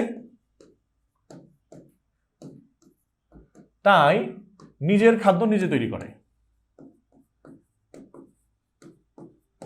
নিজে তৈরি করে, এটা তুমি পেরে গেলা। প্রাণীর ক্ষেত্রে যদি তোমাকে বলতে বলা হয়, তুমি কি বলবা? প্রাণীর প্লাস্টিড নাই। প্লাস্টিড নাই আছে নাকি? অবশ্যই নাই, প্লাস্টিড নাই। তো যদি প্লাস্টিড থাকতো তাহলে তো আমাদের কি এত খাবার খাওয়ার জন্য এত কষ্ট করতে হইতো না। এই যে মানুষ যে দুনিয়াতে এত কষ্ট করতেছে কেন বলো তো? মানুষ দুনিয়াতে এত কষ্টই করে যে খাইতে হয়, তাই দিন শেষে খাইতে হবে, খাওয়ার জন্য টাকা ইনকাম করতে হবে। যদি মনে করো যে এরকম হইতো যে তোমার শরীরে যদি ক্লোরোপ্লাস্ট থাকতো, তাহলে মানুষ মনে করো যে দিনের বেলাতে কয়েক ঘন্টা একটু রোদের মধ্যে শুয়ে থাকতো, খাবার তৈরি হয়ে যেত, তাহলে মানুষের আর কিছু করাই লাগতো না। সব মানুষ শুয়ে শুয়ে মনে করো জন্মের পরের থেকে শুয়ে আছে, ওইভাবে মরে যাবে, কিছু করা লাগতো না মানুষের, ঠিক আছে না? খাবার যদি চলে আসতো, মানুষের এত চিন্তাই থাকতো না, খাবারের জন্য এত কষ্ট। তাহলে প্রাণীর যেহেতু প্লাস্টিক নাই, তার মানে কি প্রাণী অবশ্যই নিজের খাদ্য নিজে তৈরি করতে পারে না, এটা তুমি জানোই আগে থেকে। আবার দেখো, প্লান্টের পর অ্যানিমেলিয়া, অবশ্যই অ্যানিমেলিয়া সবচেয়ে উন্নত। মনেরা ছিল প্রথমে, আর অ্যানিমেলিয়া সবার শেষে। অ্যানিমেলিয়া সবচেয়ে উন্নত, এবং আপনারা অবশ্যই মনে রাখবেন, যারা যত বেশি উন্নত হয় তাদের গঠন তত বেশি জটিল। এই যে দেখো মানুষ, আমরা কি, আমরা অ্যানিমেল, আমরা প্রাণী, আমাদের গঠন কিন্তু অনেক জটিল। এবং আমাদের যে ব্রেন, মস্তিষ্ক আছে, মানুষের মস্তিষ্ক কিন্তু এখন পর্যন্ত আবিষ্কৃত সবচাইতে জটিল জিনিস, ঠিক আছে না? তাহলে তুমি এটা কি লিখতে পারো? তুমি আরেকটা বৈশিষ্ট্য তুমি এখানে লিখে ফেলতে পারো, প্রাণীর ক্ষেত্রে লিখে ফেললা, যে এদের কি থাকবে? জটিল টিস্যুতন্ত্র বিদ্যমান, জটিল টিস্যুতন্ত্র বিদ্যমান। এদের জটিল টিস্যু থাকবে। উদ্ভিদের ক্ষেত্রেও কিন্তু জটিল টিস্যু থাকে, জটিল টিস্যু বিদ্যমান, দুইটার ক্ষেত্রে থাকলো। ঠিক আছে, এই যে দেখো, তারপরে কি উদাহরণের কথা যদি আসি, তুমি উদাহরণও কিন্তু লিখতে পারবা এদের। এগুলো তো আমাদের আসলে বলার কোনো দরকার নাই, এগুলো তুমি এমনি পারবা। তাহলে কোনটাতে ঝামেলা হইতে পারে? তুমি যখন প্লান্টি পড়তে যাবা, উদ্ভিদ যখন পড়তে যাবা, একটা শব্দ আছে। শব্দটা কি? শব্দটা হচ্ছে এই যে প্লান্টি যারা, এদের জননটাকে বলা হয় অ্যানাইসোগ্যামাস। অ্যানাইসোগ্যামাস ধরনের। তুমি যখন অ্যানাইসোগ্যামাস পড়তে যাবা তখন তোমার সমস্যা হতে পারে যে আসলে অ্যানাইসোগ্যামাস মানে কি। তো আমি এই জিনিসটা তোমাকে বলে দিই যে অ্যানাইসোগ্যামাস আসলে মানে কি। ঠিক আছে, মনে রাখবা এই যে অ্যানাইসোগ্যামাস মানে এ আছে না, এই এ থেকে মনে রাখবা এ শব্দের অর্থই হচ্ছে নাই। নাই, এ মানে হচ্ছে নাই বা না। ঠিক আছে, নাই বা না, আমরা এখানে না লিখি। ঠিক আছে, এ মানে হচ্ছে না, তাহলে এ মানে না। তারপর দেখো আছে কি অ্যানাইসো, মানে নামে আছে কি আইসো আছে না। এখন বলো তো তোমরা আইসো মানে কি বলো তো? আইসো মানে কি? এটা কিন্তু পারতে হবে। কেন পারতে হবে? কারণ তোমরা কিন্তু পড়ছো, তোমরা পড়ো না আইসোবার, আইসোটন, আইসোটন। ঠিক আছে না, আইসোবার, আইসোটন, আইসোট্রন, আইসোটপ, কত কিছু পড়ছো না, সব কেমিস্ট্রিতে পড়ে ফেলো তোমরা। তাহলে আইসো শব্দের অর্থ কি বলো তো? আইসো শব্দের অর্থ কিন্তু সমান। তাহলে এবার বলো, এ মানে হচ্ছে না, আইসো মানে সমান। তাহলে অ্যানাইসো মানে কি? অ্যানাইসো মানে সমান না, সমান না। আর গ্যামাস, গ্যামাস কথাটা আসছে গ্যামিট থেকে। এই গ্যামাস, এই গ্যামাস কথা কিন্তু আসছে কোত্থেকে বলো? গ্যামিট থেকে। গ্যামিট মানে হচ্ছে জনন কোষ, আর এই জনন কোষ মানে কিন্তু শুক্রাণু আর ডিম্বাণু। তাহলে এ মানে হচ্ছে না, আইসো মানে সমান, তাহলে অ্যানাইসো মানে সমান না, আর গ্যামিট মানে জনন কোষ। তার মানে কি এই যে যারা প্লান্টি তাদের জনন কোষ সমান না। জনন কোষ সমান না মানে কি? মানে হচ্ছে এদের মনে করো শুক্রাণু আর ডিম্বাণু অসমান। এই যে এরকম হবে, এটা মনে করো ডিম্বাণু, এটা হয়ে যাবে শুক্রাণু। এই দেখো ডিম্বাণু বড়, শুক্রাণু ছোট। এই যে একটা বড় আর একটা ছোট হয়ে গেল, তাই এটার নাম হচ্ছে অসমান, অ্যানাইসোগ্যামাস ধরনের। সহজ জিনিস, বাট তুমি একটু মিনিংটা পারলে কিন্তু পারবা। ঠিক আছে, এবং মনে রাখবা সবসময় যে যখনই তুমি উন্নত প্রাণীদের ক্ষেত্রে চলে আসবা বা উন্নত উদ্ভিদে চলে আসবা, তখনই মনে রাখবা সবসময় ডিম্বাণুটা বড় হয়, শুক্রাণু কিন্তু ছোট হয়। মানুষের ক্ষেত্রেও কিন্তু তাই, মানুষের ক্ষেত্রেও ডিম্বাণু বড়, শুক্রাণু কিন্তু ছোট। এই যে ডিম্বাণু বড় আর শুক্রাণু ছোট হলো, এটাকে আমরা বলতেছি অ্যানাইসোগ্যামাস ধরনের। ঠিক আছে, আর এই যে দেখো এই পাশে যেটা পড়লাম আমরা, যে প্রাণীর প্লাস্টিড নাই। প্লাস্টিড যেহেতু নাই, তাহলে কি নিজের খাদ্য নিজে তৈরি করতে পারে না, অন্য থেকে খাদ্য গ্রহণ করে। এই জিনিসটাকে আমরা বায়োলজির ভাষায় বলি হেটারোট্রপস। হেটারোট্রপস। ঠিক আছে, অন্যের থেকে খাদ্য গ্রহণ করে, নিজের খাদ্য নিজে তৈরি করতে না পারে যে অন্য থেকে খাদ্য গ্রহণ করতেছে, এটার নাম হচ্ছে হেটারোট্রপস। এই যে এই ব্যাপারগুলো তুমি যদি জানো, তাহলে কিন্তু প্লান্টিয়ার অ্যানিমিলিয়া তোমার হয়ে যাবে। এখান থেকে এত বেশি চাপ নেওয়ার কিছু নাই। ঠিক আছে, একটু পড়ে ফেলবেন, তাহলে আপনি পেরে যাবেন। ওকে, তাহলে দেখো আমাদের কিন্তু সুপার কিংডমের কাহিনী যা ছিল সেটা আমরা পড়ে ফেলেছি।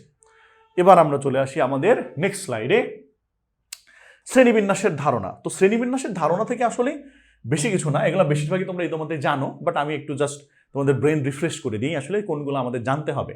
যেমন কি দেখো, প্রথমেই যেটা জানবো, এই যে বলো শ্রেণীবিন্যাসের জনক কাকে বলা হয়?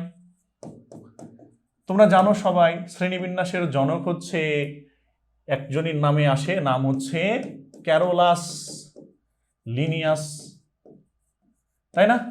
Carolus Linnaeus. ঘুরে ফিরে দেখবে, খালি ঘুরে ফিরে এনার নামে চলে আসবে। এই চ্যাপ্টারে সবচেয়ে বেশি এর নামে আসবে, এই বেড়ার নামে আসে খালি ঘুরে ফিরে, তাই না? এই যে ক্যারোলাস লিনিয়াস, সে শ্রেণীবিন্যাসের জনক। আর একটা কিসের জনক? আর একটা মনে রাখবো, তিনি আবার দ্বিপদ নামকরণের জনক। দ্বিপদ নামকরণের জনক।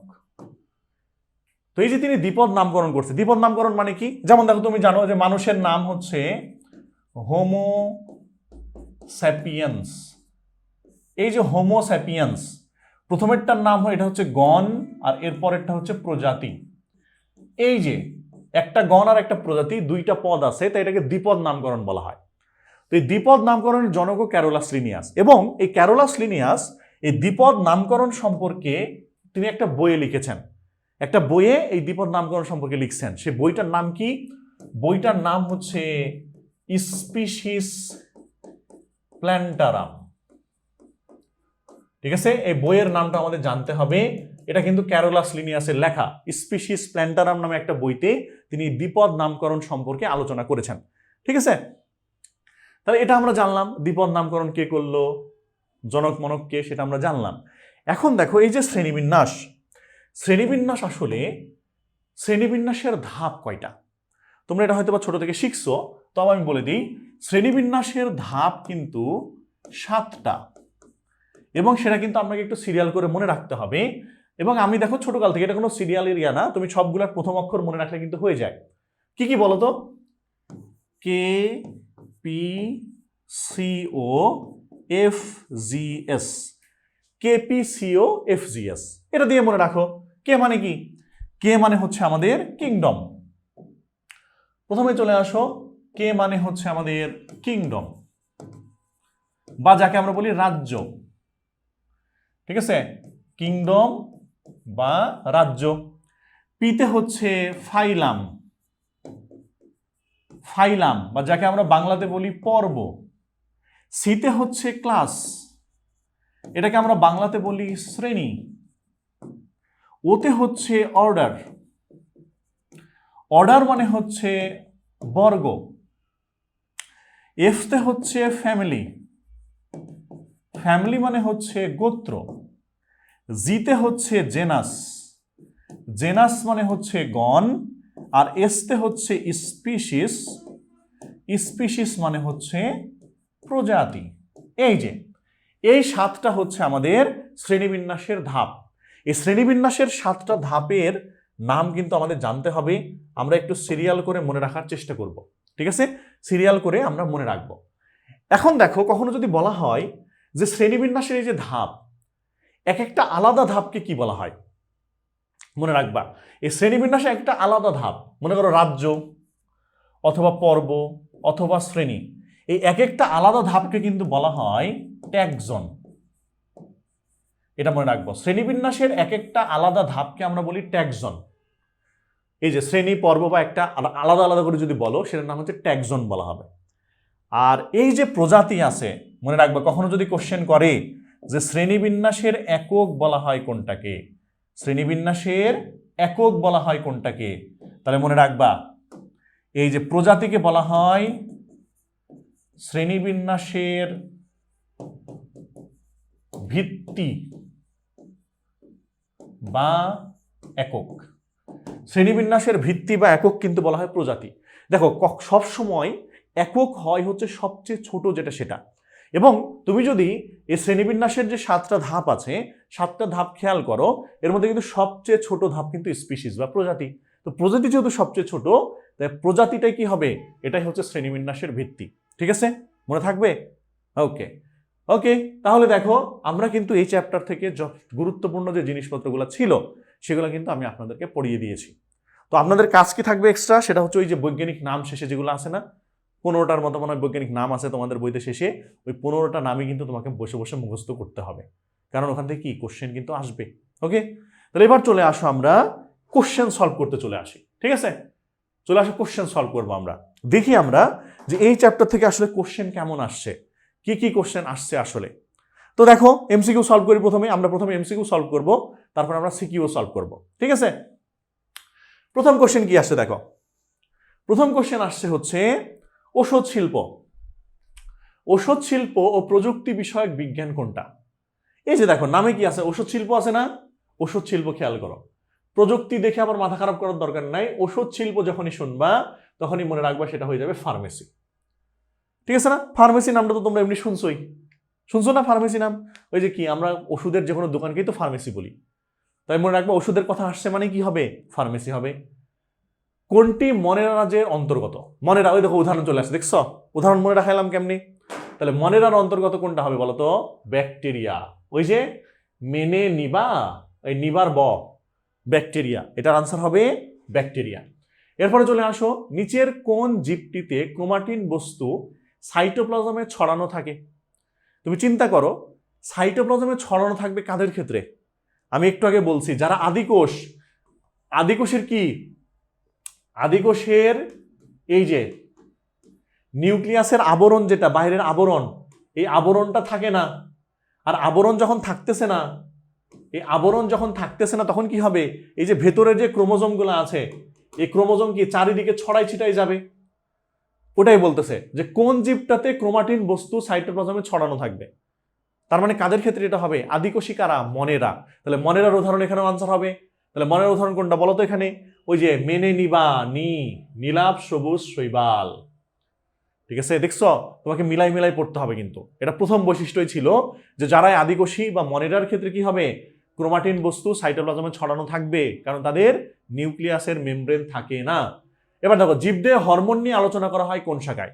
একটু আগে বলছি হরমোন নিয়ে যেখানে আলোচনা করা হয় এটাকে বলা হয় এন্ডোক্রাইনোলজি। ওই যে বললাম হরমোন দিয়ে কি হয়? হরমোন আছে বলে মানুষের মধ্যে ভালোবাসা ভালো লাগা তৈরি হয়, ফলে মানুষ তার পরিবার তৈরি করে বসবাস করতেছে, তাই না? তাহলে এটা হচ্ছে আমাদের সেই এন্ডোক্রাইনোলজি। নিচের কোনটি এন্ডোক্রাইনোলজির সাথে, এই দেখো একই কোশ্চেন, প্রায় একই জিনিস কিন্তু দেখো দুইবার চলে আসছে। ঠিক আছে, কি এন্ডোক্রাইনোলজি মানে কি বললাম? হরমোন। হরমোন নিয়ে আলোচনাই হচ্ছে আমাদের এন্ডোক্রাইনোলজি। দেখছো বোর্ড কোশ্চেনে কিন্তু ওই যে দেখো ভৌত আর ফলিত জীববিজ্ঞানের ওখান থেকে কিন্তু কোশ্চেন চলে আসতেছে। বলছি না কোশ্চেন আসে, এখানে কত কোশ্চেন আসে দেখছো? শারীরবিদ্যা এর আলোচিত বিষয় কোনটা? তো দেখো শারীরবিদ্যার আলোচিত বিষয় হচ্ছে এখানে হবে আমাদের রেচন। এই যে দেখো আমাদের রেচন, জনন, এই যে ব্যাপারগুলো আছে, রেচন তন্ত্র, জনন তন্ত্র, এগুলো কিন্তু আমাদের শারীরবিদ্যার মধ্যেই পড়বে। ওকে, এবার চলে আসে সামনে, জীবজগৎ সম্পর্কে সহজে এবং সুশৃঙ্খলভাবে জানতে সাহায্য করে কোনটা? তো জীবজগৎ সম্পর্কে আমরা যখন ভালোভাবে জানতে চাই তখন কি দরকার আমাদের? আমাদের শ্রেণীবিন্যাস দরকার। শ্রেণীবিন্যাসের মাধ্যমে কিন্তু আমরা জীবজগতের সম্পর্কে ভালোভাবে জানতে পারি। আর শ্রেণীবিন্যাস বিদ্যার ইংরেজি হচ্ছে ট্যাক্সোনমি। মনে রাখতে হবে কিন্তু, ট্যাক্সোনমি। ওকে, নিচের কোনটিতে প্রাণের বিকাশ নিয়ে আলোচনা করা হয়? প্রাণের বিকাশ নিয়ে আলোচনা কোথায় করা হচ্ছে? এই যে প্রাণের বিকাশ, এটা নিয়ে কিন্তু আলোচনা করা হচ্ছে বিবর্তন বিদ্যাতে। ঠিক আছে, বিকাশ মানে কি, কি পরিবর্তন হচ্ছে আর কি। বিবর্তন বিদ্যা আমরা কি জানি? বিবর্তন বিদ্যাতে এই যে একটা প্রাণী দিনের পর দিন আস্তে আস্তে আস্তে আস্তে তার চেঞ্জ হচ্ছে, মানে প্রাণের বিকাশ ঘটতেছে। তাহলে প্রাণের বিকাশ যখন বলবে সেটা কিন্তু বিবর্তন বিদ্যা, অবশ্যই জানতে হবে আমাদের। ফানজাই রাজ্যের জীব কোনটা? আবার দেখো এই উদাহরণ চলে আসছে। ফানজাইয়ের কি হবে বলতো? ফানজাইয়ের কোনটা? এই যে মাশরুম। ঠিক আছে, মেনে নিবা, প্রথমে ছিল মেনে নিবা, তারপর কি মাই পেন্টা ফানি, ওই ফানিতে যেটা ছিল সেটা কিন্তু ফানজাই রাজ্যের। ওকে, আচ্ছা এরপরে দেখো, হ্যাপ্লয়েড স্পোর দিয়ে বংশবৃদ্ধি হয় কোনটাতে? এটা বলছি কি ফানজাইয়ের ক্ষেত্রে বলছি। ফানজাইয়ের কি নাই? ফানজাইয়ের ফান নাই। কেন? কারণ সে একা একা থাকে, আর একা একা মানে হচ্ছে হ্যাপ্লয়েড। তাহলে হ্যাপ্লয়েড স্পোর দিয়ে বংশবৃদ্ধি করে কারা? ফানজাই করে। আর ফানজাইয়ের উদাহরণ কোনটা? ইস্ট। ওই যে আবার ওইটাই কিন্তু, দেখছো এটাও কিন্তু ওই নেমোনিক থেকে চলে আসছে। হ্যাঁ, তাহলে নেমোনিকটা কত সুন্দর করে মনে রাখতে হবে আমাদের। প্যারামেসিয়াম কোন রাজ্যের জীব? প্যারামেসিয়াম কোনটা ছিল? ওই যে আমি প্রো, সে প্যারা দেয়, প্যারা, ওই যে প্যারা, তার মানে কি প্রোটিস্টা। প্যারামেসিয়াম কিন্তু প্রোটিস্টা রাজ্যের জীব। ঠিক আছে, এরপর চলে আসো, কোনটির দেহ মাইসেলিয়াম দিয়ে গঠিত? ওই যে ফানজাই, জাই থেকে কি পড়লাম? জাই থেকে মাই কাই নাই, তাহলে কি ফানজাইয়ের মধ্যে হবে। আর ফানজাইয়ের উদাহরণ কোনটা? মাশরুম। ঠিক আছে, দেখছ ফানজাই রাজ্যের জীব কোনটা? আবার দেখো একই কোশ্চেন, ঘুরে ফিরে একই কোশ্চেন। এই দেখো আবার কি হবে? এটা মাশরুম হবে। দেখছো একই রকম কোশ্চেন কতবার আসে। হ্যাঁ, হ্যাপ্লয়েড স্পোর দিয়ে বংশবৃদ্ধি হয় কোনটাতে? আবার দেখো ওই একই রকম কোশ্চেন। হ্যাপ্লয়েড স্পোর কি বলছি? হ্যাপ্লয়েড স্পোর হচ্ছে ফানজাই, মানে উদাহরণ হচ্ছে ইস্ট। ওকে, আচ্ছা এটা হচ্ছে রিপিট হয়েছে কোশ্চেন, বুঝছো?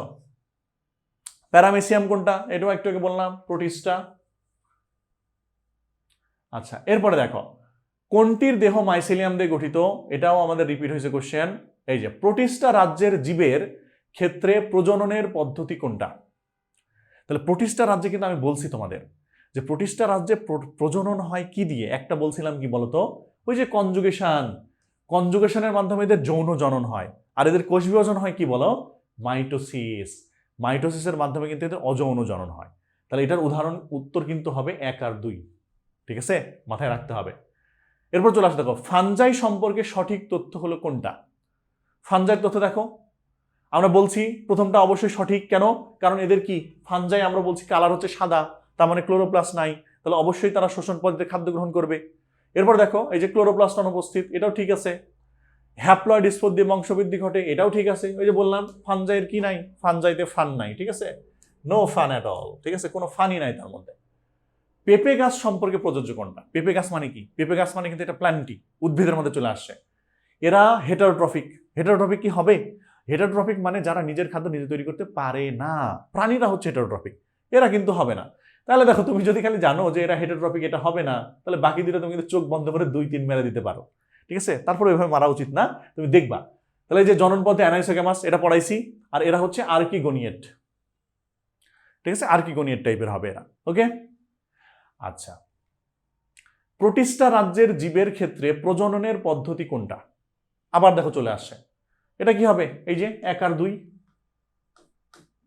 ঠিক আছে, এটা আমাদের রিপিট হয়েছে কোশ্চেনটা। উদ্দীপকের জীবটি কোন রাজ্যের? আচ্ছা, এটা আসলে উদ্দীপকই দেয়নি, এখানে খালি কোশ্চেন দিয়ে দিছে। আচ্ছা, এবার দেখো হিবিস্কাস রোজা সাইনেনসিস কোন উদ্ভিদের বৈজ্ঞানিক নাম? এই যে দেখো বৈজ্ঞানিক নাম আসছে, দেখছো, এটা কিন্তু আসলে উত্তর হবে হচ্ছে জবা, ঠিক আছে, হিবিস্কাস রোজা সাইনেনসিস হচ্ছে জবার বৈজ্ঞানিক নাম। নিমফিয়া নৌচালি, এটা কার বৈজ্ঞানিক নাম? এটা হচ্ছে আমাদের শাপলার বৈজ্ঞানিক নাম, জানতে হবে কিন্তু, এই যোগ বলছি না, বৈজ্ঞানিক নাম কিন্তু মুখস্থ করাই লাগবে। আচ্ছা, এই দেখো এবার এখানে একটা উদ্দীপক, নিবিড় নামে একটা ছেলে একটি বড় গাছের নিচে ছাতার মতো ছোট ছোট জীব দেখতে পায়। তাহলে বলো ছাতার মতো ছোট ছোট জীব এগুলো কি হবে বলো তো? আমরা বলি না ব্যাঙের ছাতা, তাহলে এটা অবশ্যই কিন্তু ব্যাঙের ছাতা। তাহলে এবার দেখো কি বলছে, উদ্দীপকের জীবটি কোন রাজ্যের? তাহলে ব্যাঙের ছাতা যদি বুঝতেই পারি আমরা, তাহলে কোন রাজ্য? অবশ্যই সেটা ফানজাই, ব্যাঙের ছাতা, মাশরুম। এখন দেখো ফানজাইয়ের কি বলছে, উদ্দীপকের জীবটি মৃত জীবদেহের উপর জন্মে ভিন্নধর্মী গ্যামেটের মিলনে বংশবৃদ্ধি করে, কাইটিন নির্মিত কোষপ্রাচীর দ্বারা গঠিত। এটা অবশ্যই হবে 1 আর 3। কাইটিন পড়াইছি তোমাদের, বললাম ওই যে ফানজাই, জাই থেকে মাই, নাই, কাই, তাই না? আর তার সাথে দেখো এই যে যেহেতু এরা কি, এই যে যারা ফানজাই আছে ছত্রাক টাইপের, এরা কিন্তু মৃত জীবদেহের উপরে জন্মাইতে পারে। দেখবো যে মরা পচা জায়গাতে এরা জন্মায়, তাই না? তাহলে মৃত জিনিসের উপর কিন্তু জন্মাতে পারবে, ওকে। এরপরে দেখো আবার দেখো এই যে জবার বৈজ্ঞানিক নামে আসছে এখানে। মৌমাছির বৈজ্ঞানিক নাম কি? এই যে মৌমাছির হচ্ছে অ্যাপিস ইন্ডিকা। তাহলে বৈজ্ঞানিক নাম কিন্তু অবশ্যই জানতে হবে, ঠিক আছে, না জানলে কিন্তু সমস্যা। আচ্ছা, তাহলে দেখো আমাদের কি হইল, আমাদের এমসিকিউ শেষ। এবার চলে আসো আমরা আমাদের সিকিউ নিয়ে কিছু কথাবার্তা বলবো, দেখবো আমরা যে সিকিউ কোত্থেকে আসছে কোশ্চেন, ঠিক আছে, ওকে। তাহলে চলে আসো এবার আমরা কিছু সিকিউ কোশ্চেন একটু সলভ করে দেখি আসলে যে কেমন কোশ্চেন আসে আসলে, ঠিক আছে।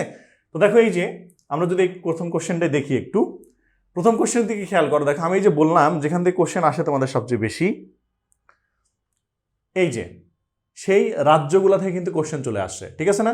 এবং দেখো এই যে ছবি দিয়ে দিয়েছে, ঠিক আছে, এরকম ছবি আসলে থাকে তোমাদের বোর্ড পরীক্ষাতেও থাকে এরকম ছবি। সেই ছবি দেখে আসলে আলটিমেটলি যেটা হয় তোমাকে আইডেন্টিফাই করতে হবে, ঠিক আছে। যেমন এখানে দেখো এই যে এটা এক্স, ওয়াই, এটা জেড দিয়ে দেওয়া আছে। তো প্রথমেই দেখো ক নাম্বারে শারীরবিদ্যা কি, এগুলো ডেফিনেশন তো তোমাকে জানতে হবে, ঠিক আছে। ওই যে এটাও কিন্তু ভৌত এবং ফলিত যে জীববিজ্ঞান আছে সেখান থেকে কিন্তু কোশ্চেন আসছে, ঠিক আছে। শারীরবিদ্যা মানে যেখানে এই যে মানুষের অঙ্গ প্রত্যঙ্গ এবং এখানে যে তন্ত্রগুলো আছে সেগুলো নিয়ে আলোচনা করা হবে, সেটা আসলে শারীরবিদ্যা। তো একটু ডেফিনেশনটা বই থেকে ভালো করে পড়ে নিতে হবে আপনাদের, ঠিক আছে। আচ্ছা, এখন দেখো গ আর ঘ যদি আমরা খেয়াল করি, দেখো লেখা আছে চিত্র এক্স এর রাজ্যগত বৈশিষ্ট্য বর্ণনা করো। তাহলে চিত্র এক্স, তাহলে দেখো এই যে বললাম না তোমার বইয়ে যে ছবিগুলো আছে সেই ছবি কিন্তু তোমাকে আগে চিনতে হবে। তাহলে চিত্র এক্সে যে ছবিটা আছে তোমাকে কিন্তু জানতে হবে যেটা কিসের ছবি, ঠিক আছে। তুমি যদি এই ছবিটা চিনতে না পারো তাহলে কিন্তু আলটিমেটলি কি আনসার কিন্তু করতে পারবে না। তাহলে প্রথম কাজ কি, ছবি চিনতে হবে। এটা হচ্ছে ডায়াটমের ছবি, ঠিক আছে, ডায়াটম। এটা হচ্ছে ডায়াটমের ছবি। এখন তোমাকে জানতে হবে যে ডায়াটম কোন রাজ্যের উদাহরণ ছিল। ডায়াটম কিন্তু আমাদের 2 নাম্বার যেটা প্রোটিস্টা সেই রাজ্যের। তাহলে এক্স এর রাজ্যগত বৈশিষ্ট্য বর্ণনা করো মানে হচ্ছে কি, তুমি কি করবা, তুমি প্রোটিস্টা রাজ্য যেটা আছে সেই প্রোটিস্টা রাজ্যের বৈশিষ্ট্য লিখবা। এবং প্রোটিস্টা রাজ্যের বৈশিষ্ট্য আমি কি বলছি যে তুমি অবশ্যই যখন আমরা আদিকোষ পড়বো আদিকোষের বৈশিষ্ট্য যেগুলা সেগুলাই মনেরার বৈশিষ্ট্য, আর প্রোটিস্টার সময় আমরা মনেরার অপোজিট করে দিব, তাহলে কিন্তু প্রোটিস্টা হয়ে যাবে। ওকে, আচ্ছা। আর এরপরে দেখো আছে উদ্দীপকে যে ওয়াই আর জেড এই রাজ্যের তুলনামূলক আলোচনা করো। ওয়াইতে কি আছে, এটা দেখো একটা গাছ আছে, জেডে একটা মাছ আছে। তার মানে ওয়াই যেটা এটা হচ্ছে আমাদের কি, এটা হচ্ছে প্লান্টি, উদ্ভিদ নিয়ে এখানে আলোচনা। আর জেড হচ্ছে এটা আমাদের অ্যানিমেলিয়া, ঠিক আছে। তার মানে এই প্লান্টি এবং অ্যানিমেলিয়া এই দুইটা নিয়ে আমাদের আলোচনা করতে হবে, ঠিক আছে। ওই যে এরকম কথাবার্তা তোমাকে যেটা লিখতে হবে যে প্লান্টি যারা, এদের কি প্লাস্টিড আছে, সবুজ হচ্ছে, নিজের খাদ্য নিজে তৈরি করতেছে, এদের যৌন জনন অ্যানাইসোগ্যামাস ধরনের হবে, ঠিক আছে। তারপরে এরা আর কি গনিয়েট হয়। প্রাণীদের ক্ষেত্রে লিখতে হবে যে এদের তো প্লাস্টিড থাকতেছে না, নিজের খাদ্য নিজে তৈরি করে না, তাহলে এদেরকে আমরা হেটারোট্রপ বলে থাকি, এদের জটিল টিস্যুতন্ত্র থাকে, যৌন জনন ঘটে। এই যে ব্যাপারগুলো আছে, এই তুলনামূলক আলোচনা মানেও কিন্তু তোমাকে আলটিমেটলি যেটা করতে হবে যে এদের যে বৈশিষ্ট্য আছে সেই বৈশিষ্ট্য নিয়ে কিন্তু তোমাকে আলোচনা করতে হবে, ঠিক আছে। তাহলে দেখো কোত্থেকে, ওই যে রাজ্য বলছি না, দেখো খেয়াল করে এই যে রাজ্যগুলো আছে এগুলা থেকে কিন্তু ঘুরে ফিরে তোমার এমসিকিউ সিকিউ সবকিছু চলে আসতেছে, ঠিক আছে। এবার দেখো এরপর যদি আসি, এই যে এখানেও দেখো ওই একই টাইপের একই ধাঁচের কোশ্চেন কিন্তু এখানেও আছে। এটাও কিন্তু আমাদের বোর্ড কোশ্চেন একটা। এখানেও দেখো প্রথমে ক নম্বরে কি আসছে, ভৌত জীববিজ্ঞান কি। ওই যে ভৌত মানে বললাম যে যেখানে আসলে গবেষণা করা হচ্ছে, তত্ত্বীয় ব্যাপার স্যাপার যেখানে, ঠিক আছে, সেটা হচ্ছে ভৌত জীববিজ্ঞান। তারপর দেখো আছে এই যে ক্যারোলাস লিনিয়াসকে দ্বিপদ নামকরণ জনক বলা হয় কেন, কারণ সেই তো দ্বিপদ নামকরণ করছে। সে কি থেকে করছিল বলতো, এই যে ম্যাকুলা মুলাটা নামে একটা বানর, এই বানর থেকে কিন্তু তিনি দ্বিপদ নামকরণ আসলে শুরু করছিলেন, ঠিক আছে। এবং তখন থেকে কিন্তু আমরা তাকে দ্বিপদ নামকরণের জনক বলে থাকি। ওকে, এরপরে দেখো কি আসছে, গ নাম্বার কোশ্চেন হচ্ছে জেড। এই যে জেড চিহ্নিত, এই যে জেড দেখো চিহ্নিত চিত্রের রাজ্যগত বৈশিষ্ট্য বর্ণনা করো। আবার কি জেডটা কি, আবার ডায়াটম, আর ডায়াটম মানে কি প্রোটিস্টা। তাহলে দেখছো এই যে প্রোটিস্টার বৈশিষ্ট্য আবার চলে আসছে তোমার।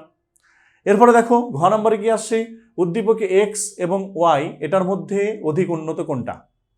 এক্স কি, এক্স দেখো এটা হচ্ছে একটা আমাদের মাশরুম, তার মানে এটা ফানজাই।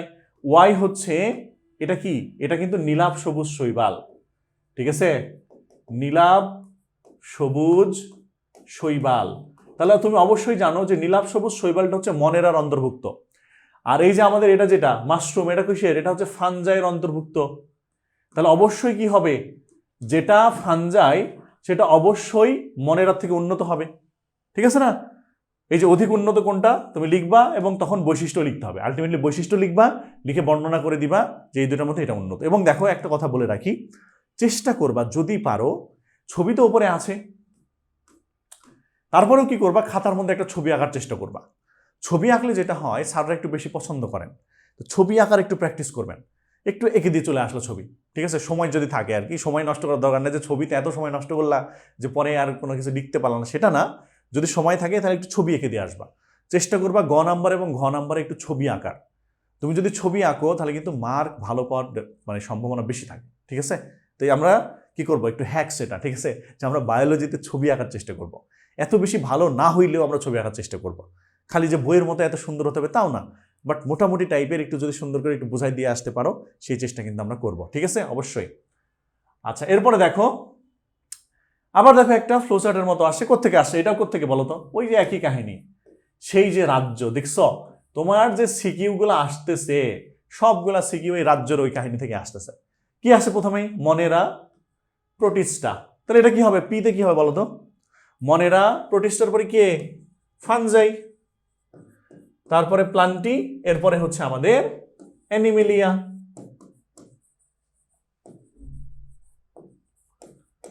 তাই তো। তাহলে এখন খেয়াল করে দেখো, প্রথমেই দিছে আর্কিগোনিয়াম কি জিনিস। তো আর্কিগোনিয়াম সম্পর্কে তোমাদের আমি একটু বলে দিই। দেখো আর্কিগোনিয়াম আমি আলোচনার মধ্যে বলি নাই, তো এখানে বলে দিই, খেয়াল করো, মনে রাখবা যে আর্কি, আর্কি শব্দের অর্থ কিন্তু আদি।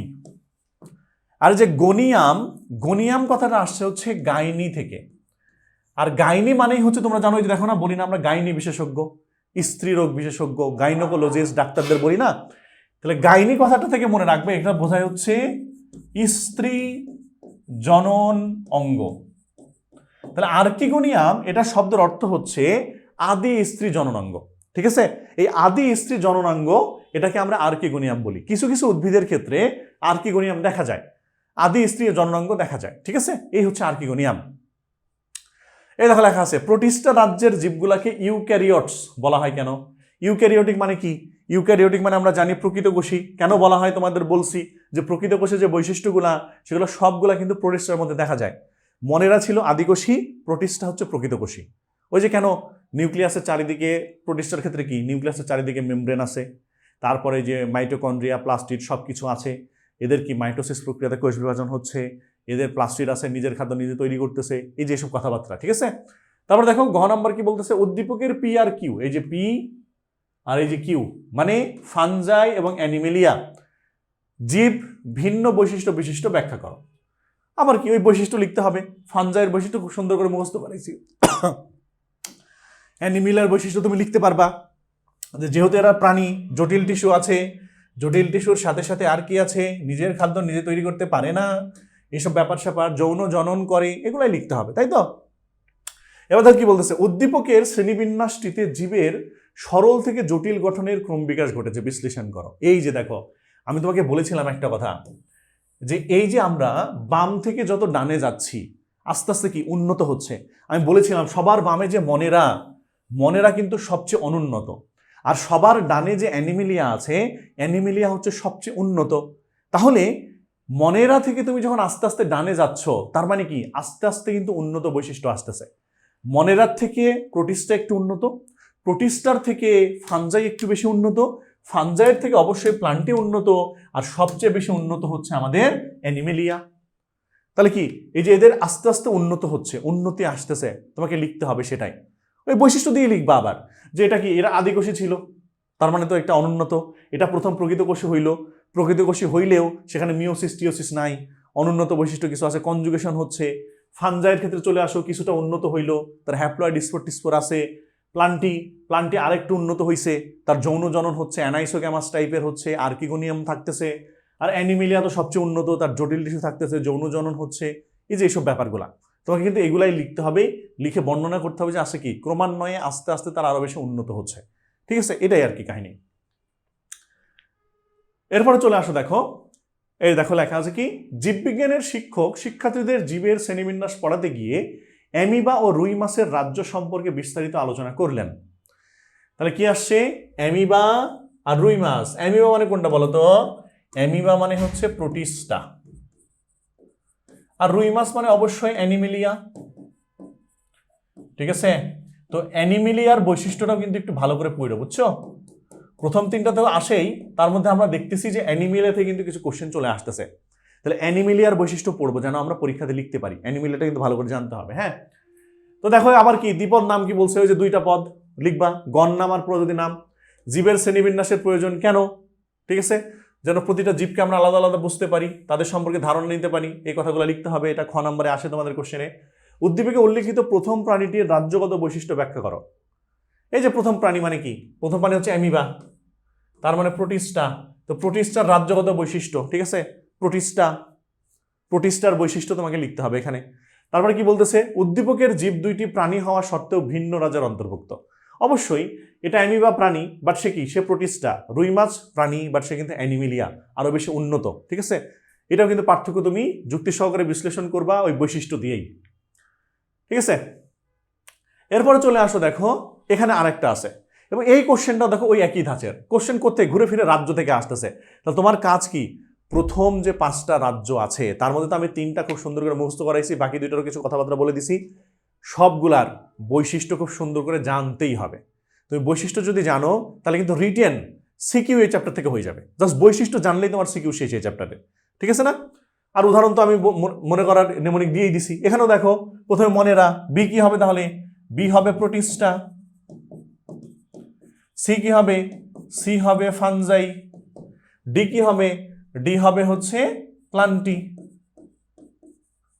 আর ওটা তো অ্যানিমেলিয়া, ঠিক আছে না? শ্রেণীবিন্যাস কাকে বলে? আবার একই কোশ্চেন, ব্যাকটেরিয়াকে আদিকোষী জীব কেন বলা হয়? ওই যে আদিকোষের যে বৈশিষ্ট্য তোমাকে পড়াইছি প্রথমেই, সেই বৈশিষ্ট্যগুলো ব্যাকটেরিয়ার মধ্যে আছে বলে আদিকোষী।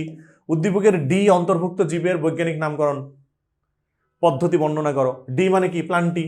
ওই যে বৈজ্ঞানিক নামকরণ পদ্ধতি, যে ল্যাটিন ভাষার হবে, দুইটা পদ হবে, একটাতে মানে প্রথম অক্ষর শুধু বড় হাতের, বাকি সবগুলো ছোট হাতের হবে, ওই যে নামকরণ পদ্ধতিটা, ঠিক আছে? আর এখানে কি আসছে দেখো, ঘ নাম্বারে, উদ্দীপকের বি অন্তর্ভুক্ত জীব অপেক্ষা সি অন্তর্ভুক্ত জীব অধিক উন্নত কেন? এই দেখো, বি মানে প্রোটিস্টা, সি মানে ফানজাই, অবশ্যই বি এর থেকে সি উন্নত। এটাও তোমাকে তাদের বৈশিষ্ট্য দিয়ে বিশ্লেষণ করতে হবে, ঠিক আছে? বৈশিষ্ট্য দেখে তারপরে বিশ্লেষণ করবা যে আসলে প্রোটিস্টা থেকে ফানজাই উন্নত, ঠিক আছে? ফানজাইয়ের দৈহিক গঠন, তার ক্ষেত্রে স্পোর আছে, মাইসেলিয়াম দিয়ে গঠিত হচ্ছে, এইসব ব্যাপার স্যাপার লিখতে হবে আমাদের, ওকে? আচ্ছা, তাহলে দেখো আমরা এবার এই কোশ্চেনটা দেখি। এই কোশ্চেনে যদি আমরা খেয়াল করি, খেয়াল করো, এই যে এক্স ওয়াই জেড দেওয়া আছে এবং এখানে দেখো দেওয়া আছে কি? নস্টক, পেনিসিলিয়াম আর ম্যাঙ্গিফেরা ইন্ডিকা, ঠিক আছে? এখন আমরা যদি খেয়াল করি, না নস্টক, নস্টক কার মধ্যে পড়তেছে? নস্টক কিন্তু হচ্ছে আমাদের মনেরা, ঠিক আছে? নস্টক কিন্তু পড়বে কোথায়? মনেরা। পেনিসিলিয়াম হচ্ছে ফানজাই, আর ম্যাঙ্গিফেরা ইন্ডিকা তো প্লান্টি, ওকে? তাহলে এখন দেখো প্রথমে কি বলতেছে, হিস্টোলজি কাকে বলে? তাহলে হিস্টোলজি আমরা জানি, হিস্টোলজি মানে টিস্যু তত্ত্ব, টিস্যু নিয়ে যেখানে আলোচনা হবে সেটা হচ্ছে হিস্টোলজি। শৈবাল কিভাবে খাদ্য তৈরি করতেছে? এই যে খাদ্য, শৈবাল কেমনে খাদ্য উৎপাদন করবে? শৈবাল অবশ্যই খাদ্য উৎপাদন করবে। শৈবাল কি হয়? সবুজ হয় না? সবুজ মানে তার ক্লোরোপ্লাস্ট আছে, আর ক্লোরোপ্লাস্ট আছে মানেই সে সালোক সংশ্লেষণ প্রক্রিয়াতে খাদ্য তৈরি করতে পারবে। সহজ কথা, এটাই লিখতে হবে আমাদের। এরপর দেখো কি বলতেছে, এক্স ও ওয়াই জীব দুইটি ভিন্ন সুপার কিংডমের অন্তর্ভুক্ত, তাদের বৈসাদৃশ্য ব্যাখ্যা করো। এক্স কি? এক্স হচ্ছে এই যে আমাদের নস্টক। নস্টক কোথায়? এটা হচ্ছে সুপার কিংডম 1 এর মধ্যে পড়ে। আর ওয়াই যেটা পেনিসিলিয়াম, এটা অবশ্যই ফানজাই, তার মানে সুপার কিংডম 2 এর মধ্যে পড়ে। তার মানে এরা কি? এরা হচ্ছে আদিকোষী, এরা হচ্ছে আদিকোষী, আর এরা অবশ্যই প্রকৃতকোষী। তাহলে এই যে আদিকোষী এবং প্রকৃতকোষী, এই দুইটার মধ্যে পার্থক্য তোমাকে লিখতে হবে এখানে, যেটা আমি প্রথমেই শিখাইছি ক্লাসে। তারপরে দেখো ঘ নম্বর কি বলছে, জেড যে রাজ্যের অন্তর্ভুক্ত সেই রাজ্যটি ওয়াই রাজ্য থেকে উন্নত, বিশ্লেষণ করো।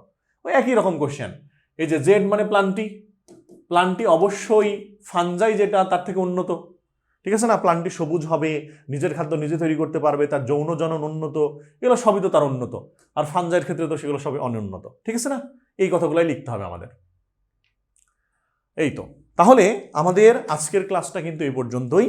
আমরা এই ক্লাসে আমি চেষ্টা করেছি সবচেয়ে গুরুত্বপূর্ণগুলো তোমাদের দেখানো, সেগুলো কিভাবে মনে রাখতে হয় সেটা বলা, এবং কোশ্চেনগুলোও কিন্তু আমি তোমাদের দেখাইছি যে বোর্ড কোশ্চেন এমন আসে, ঠিক আছে? তুমি যদি এইভাবে প্র্যাকটিস করো, এই চ্যাপ্টারটা কিন্তু একদম তোমার 100% সুন্দর করে হয়ে যাবে। আমি যেভাবে বলছি এইভাবে পড়তে হবে তোমাকে, ঠিক আছে? ওকে, তাহলে আমরা আজকের ক্লাসটা এই পর্যন্ত শেষ করব। আমার নেক্সট বায়োলজি ক্লাস থাকবে হচ্ছে এই যে 26 তারিখে।